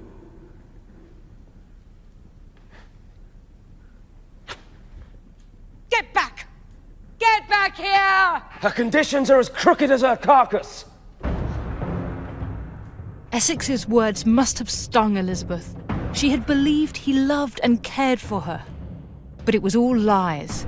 She had been made to look like an old fool. Essex had shown himself a threat to Elizabeth's authority. But before long, he would do more than threaten her. He would try to seize her power in a bloody coup. We fight to the death! Are you with me? Are you with me? In July 1598, Elizabeth's favourite, Lord Essex, turned on his queen. I cannot and will not put up with so great an insult. I would not have taken it from your father, and I will not take it from you. Essex scuttled off to his estates in Wanstead, and believing he had done no wrong, he waited for an apology from Elizabeth. But it didn't come. The standoff might have continued, but in August 1598, the Queen received two terrible pieces of news. The first was that William Cecil, her trusted advisor and dear friend, had died. The second was a report that the rebellion in Ireland had escalated, and the rebel leader, Hugh O'Neill, Earl of Tyrone, had ambushed a garrison of English troops, killing over 2,000 men. Elizabeth needed a military leader to attack Tyrone in his stronghold in Ulster and crush the rebellion. One man was desperate for the job. Essex. Still sulking? Your Majesty, I've come to offer you my services. I have no need of what you offer. I warned you, time and time again. If you continue to misbehave, my patience would turn to fury. Your Majesty, allow me to prove my loyalty. Send me to Ireland. And you are qualified. I have the trust and respect of your soldiers. I've commanded your forces before and won great triumph. Essex saw this as his chance to get back into Elizabeth's good books. My queen, I promise, send me, and I will defeat your enemies and bring you the head of the traitor Tyrone. Very well. Go to Ireland and bring that rude and barbarous nation to heel. Majesty. And Essex, do not make me regret my decision.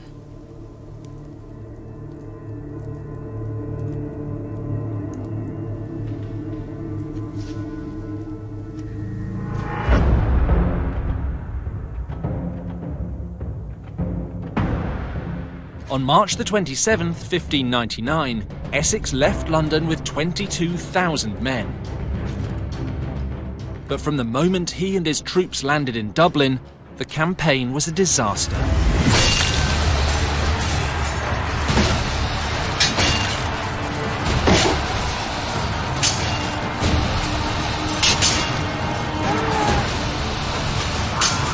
The Irish rebels fought a fierce guerrilla war. In just 2 months, Essex had lost 11,000 men.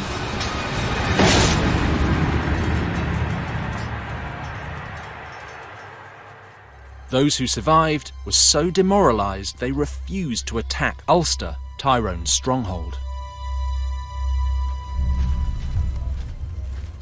This army is nothing more than a ragbag of raw recruits with no fighting experience. Where are the weapons and horses I was promised? These rebels are able-bodied and skilled with their weapons. They take any advantage they are offered and fight in the woods and bogs where our horses are useless. If Her Majesty does not grant me the means to do my job, I hope she does not expect a great result.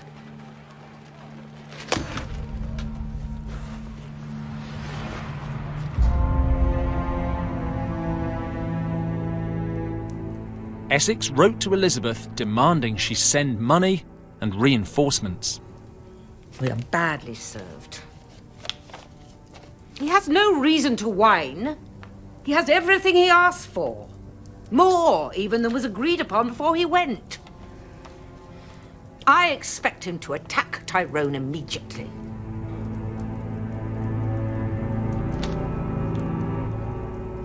In August, Essex marched on Ulster, which was Tyrone's stronghold. But he didn't attack.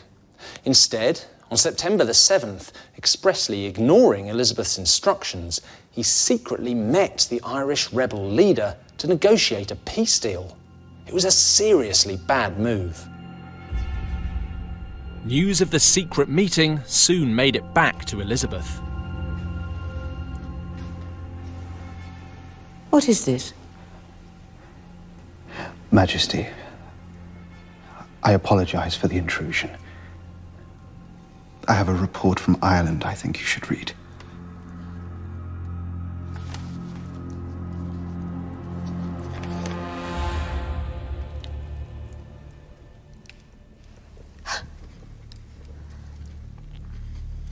Is this true? Lord Essex and the rebel leader talked alone for half an hour or more. He has agreed a truce.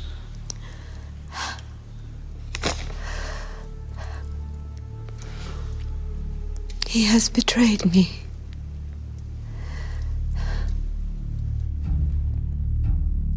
Elizabeth was horrified by Essex's disloyalty.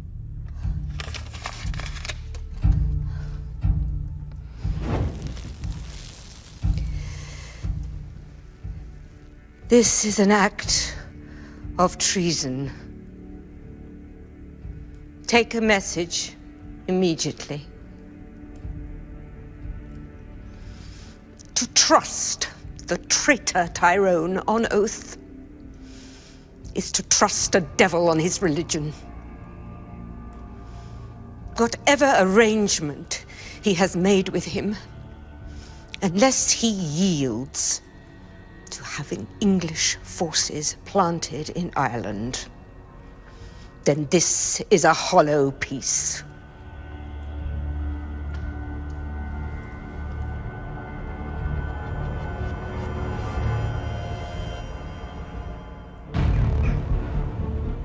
When Essex heard how angry Elizabeth was, he knew he was in serious trouble. As impulsive as ever, he deserted his command in Ireland and rode through the night to London. He thought he could sweet-talk Elizabeth and she would forgive him. Your Majesty, please forgive the intrusion.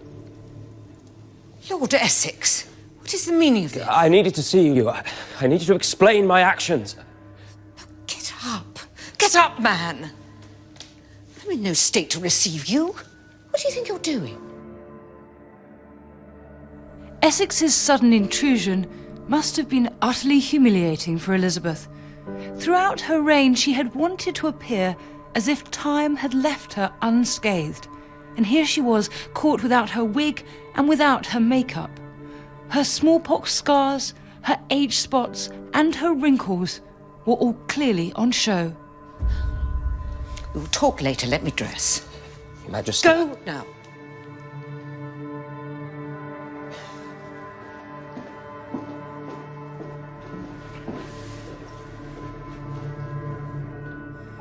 Elizabeth kept calm, and at first she seemed forgiving towards Essex. But her mood quickly darkened. Later that same day, Elizabeth summoned Lord Essex to court to explain himself. Why did you desert your post in Ireland? My most dear sovereign, Members of your council are poisoning your ear to me. Do you deny that you disobeyed my orders? You left London so confident that all would be well. But now we are in a greater mess than ever before. Majesty. Silence! You did not attack Ulster. You frittered away money and time, and then dared make peace with that traitor Tyrone against my express orders. And then you had the audacity to burst into my bedchamber. I humbly beseech your Majesty, I am the saddest soul on earth.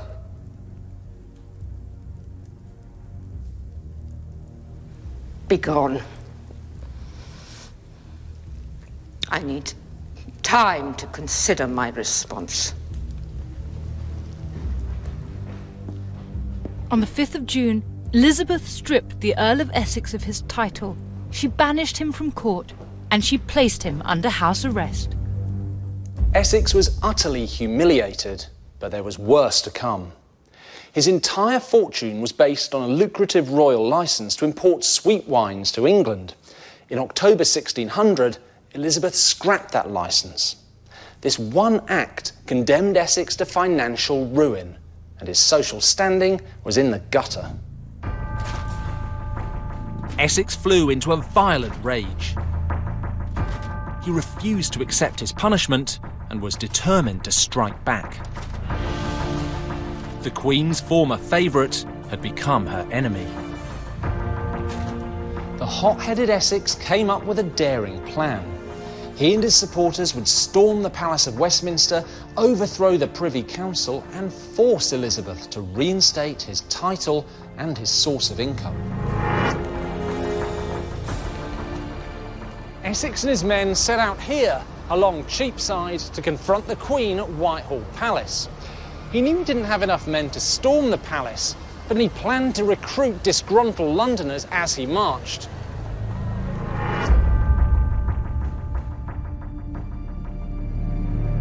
This was the first time in her 42 years as Queen that Elizabeth had been in personal danger in her own capital city. Madam, we have no time. We need to get you to safety. He plans to attack the palace. We must act quickly before we are overrun. How dare he! I will not run. Barricade Charing Cross. This treacherous rebel will not pass, and I will not sleep until he is taken. Cecil, I want Essex proclaimed a traitor in every street of the city. And anyone who joins him in his uprising will also join him at the gallows.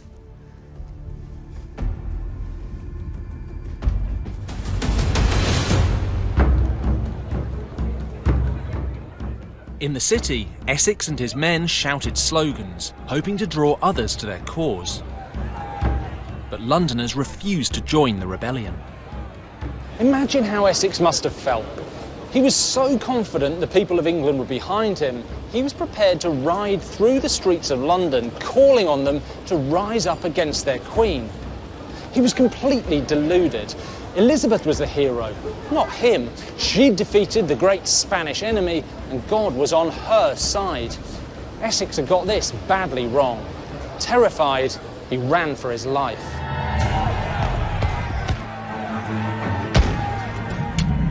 Essex and his supporters made it back to his house on the Strand, but Elizabeth's troops soon had him surrounded.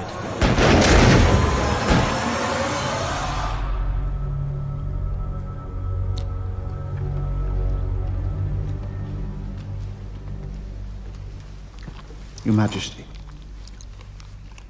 we have Essex and his rebels cornered. He won't escape. Contemptuous fool. He refuses to surrender. What would you have us do?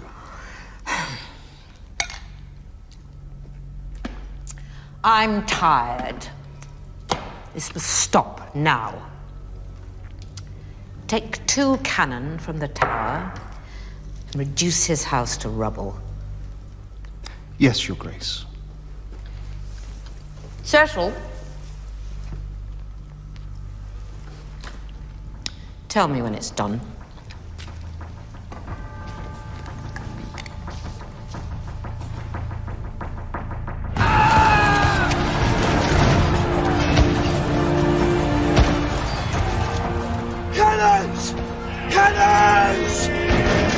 When Essex saw the cannon being wheeled into position, he knew the game was up.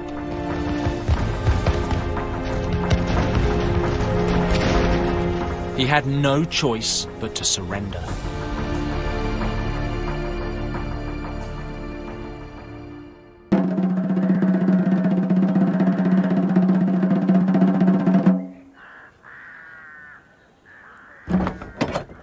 On the morning of February the 25th, 1601, Essex was taken to the Tower of London.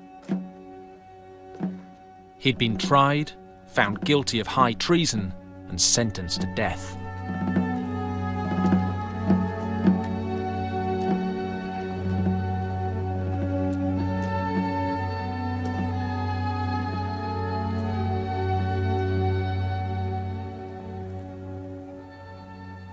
My sins are greater in number than the hairs on my head. I have bestowed my youth in pride, vanity, lust, and other sins. I crave pardon from the Almighty, especially for my last sin, whereby out of love for me so many ventured to offend their sovereign.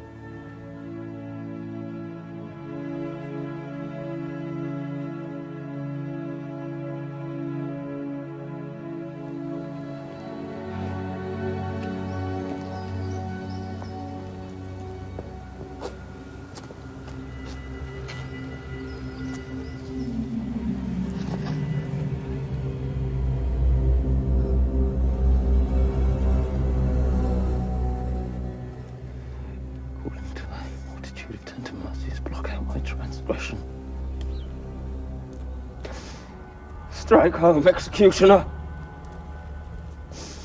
Strike home!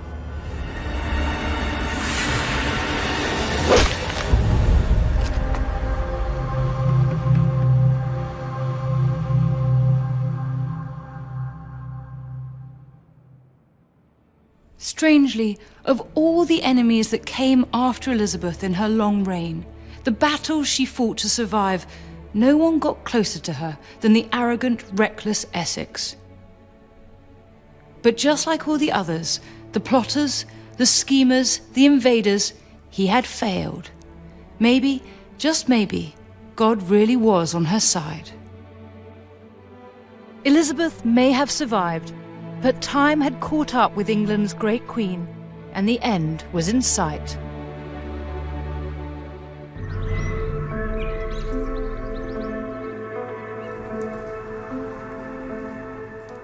In March 1603, when Queen Elizabeth was 69 years old, she fell seriously ill. She was suffering from ulcers in her throat and fevers.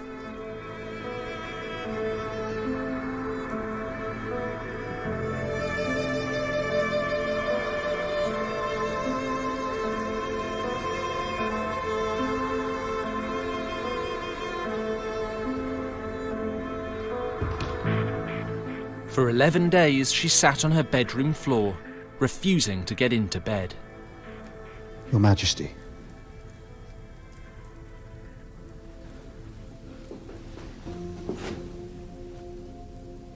How are you feeling?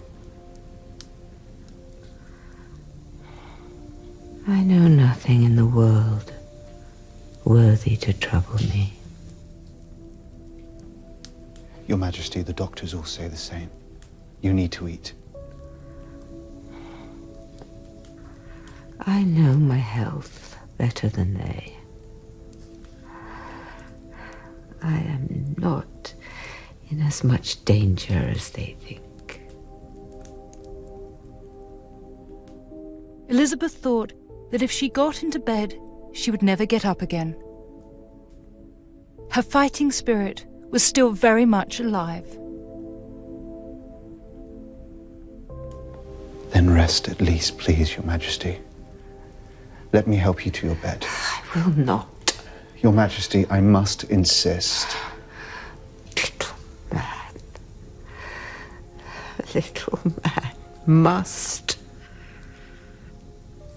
is not a word to use to princes. Your father, had he still been alive, would not have used such a word.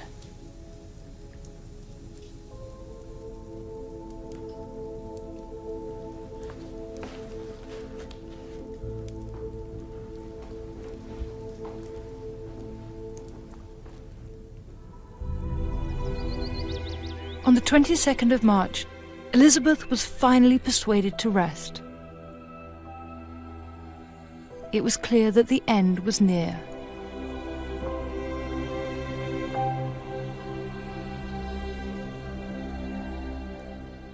On her deathbed, Elizabeth was asked to name her heir. The naming of a successor is like the tolling of my own death bell. I will have no rascal succeed me. Who should succeed me but a king? According to Robert Cecil, Elizabeth chose King James VI of Scotland, the son of her great rival, Mary Queen of Scots.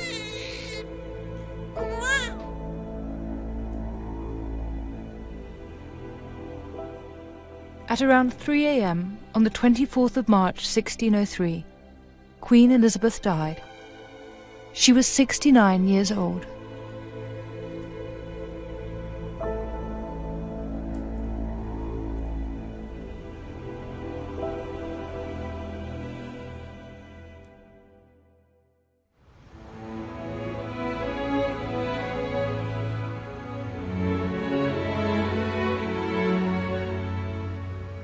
A month later, on April the 28th, thousands of people turned out to see the funeral procession of the late Queen Elizabeth. Her coffin, covered with purple velvet and carried on a chariot drawn by 4 great horses, was brought here to Westminster Abbey.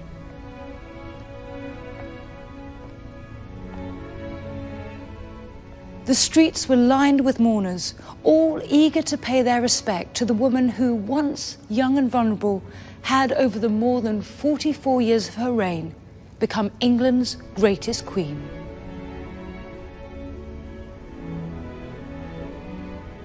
Even in death, Elizabeth cannot escape her enemies. She shares her tomb with one of her greatest opponents, her half-sister, Mary I. It was hoped that the two sisters would finally make peace in the afterlife.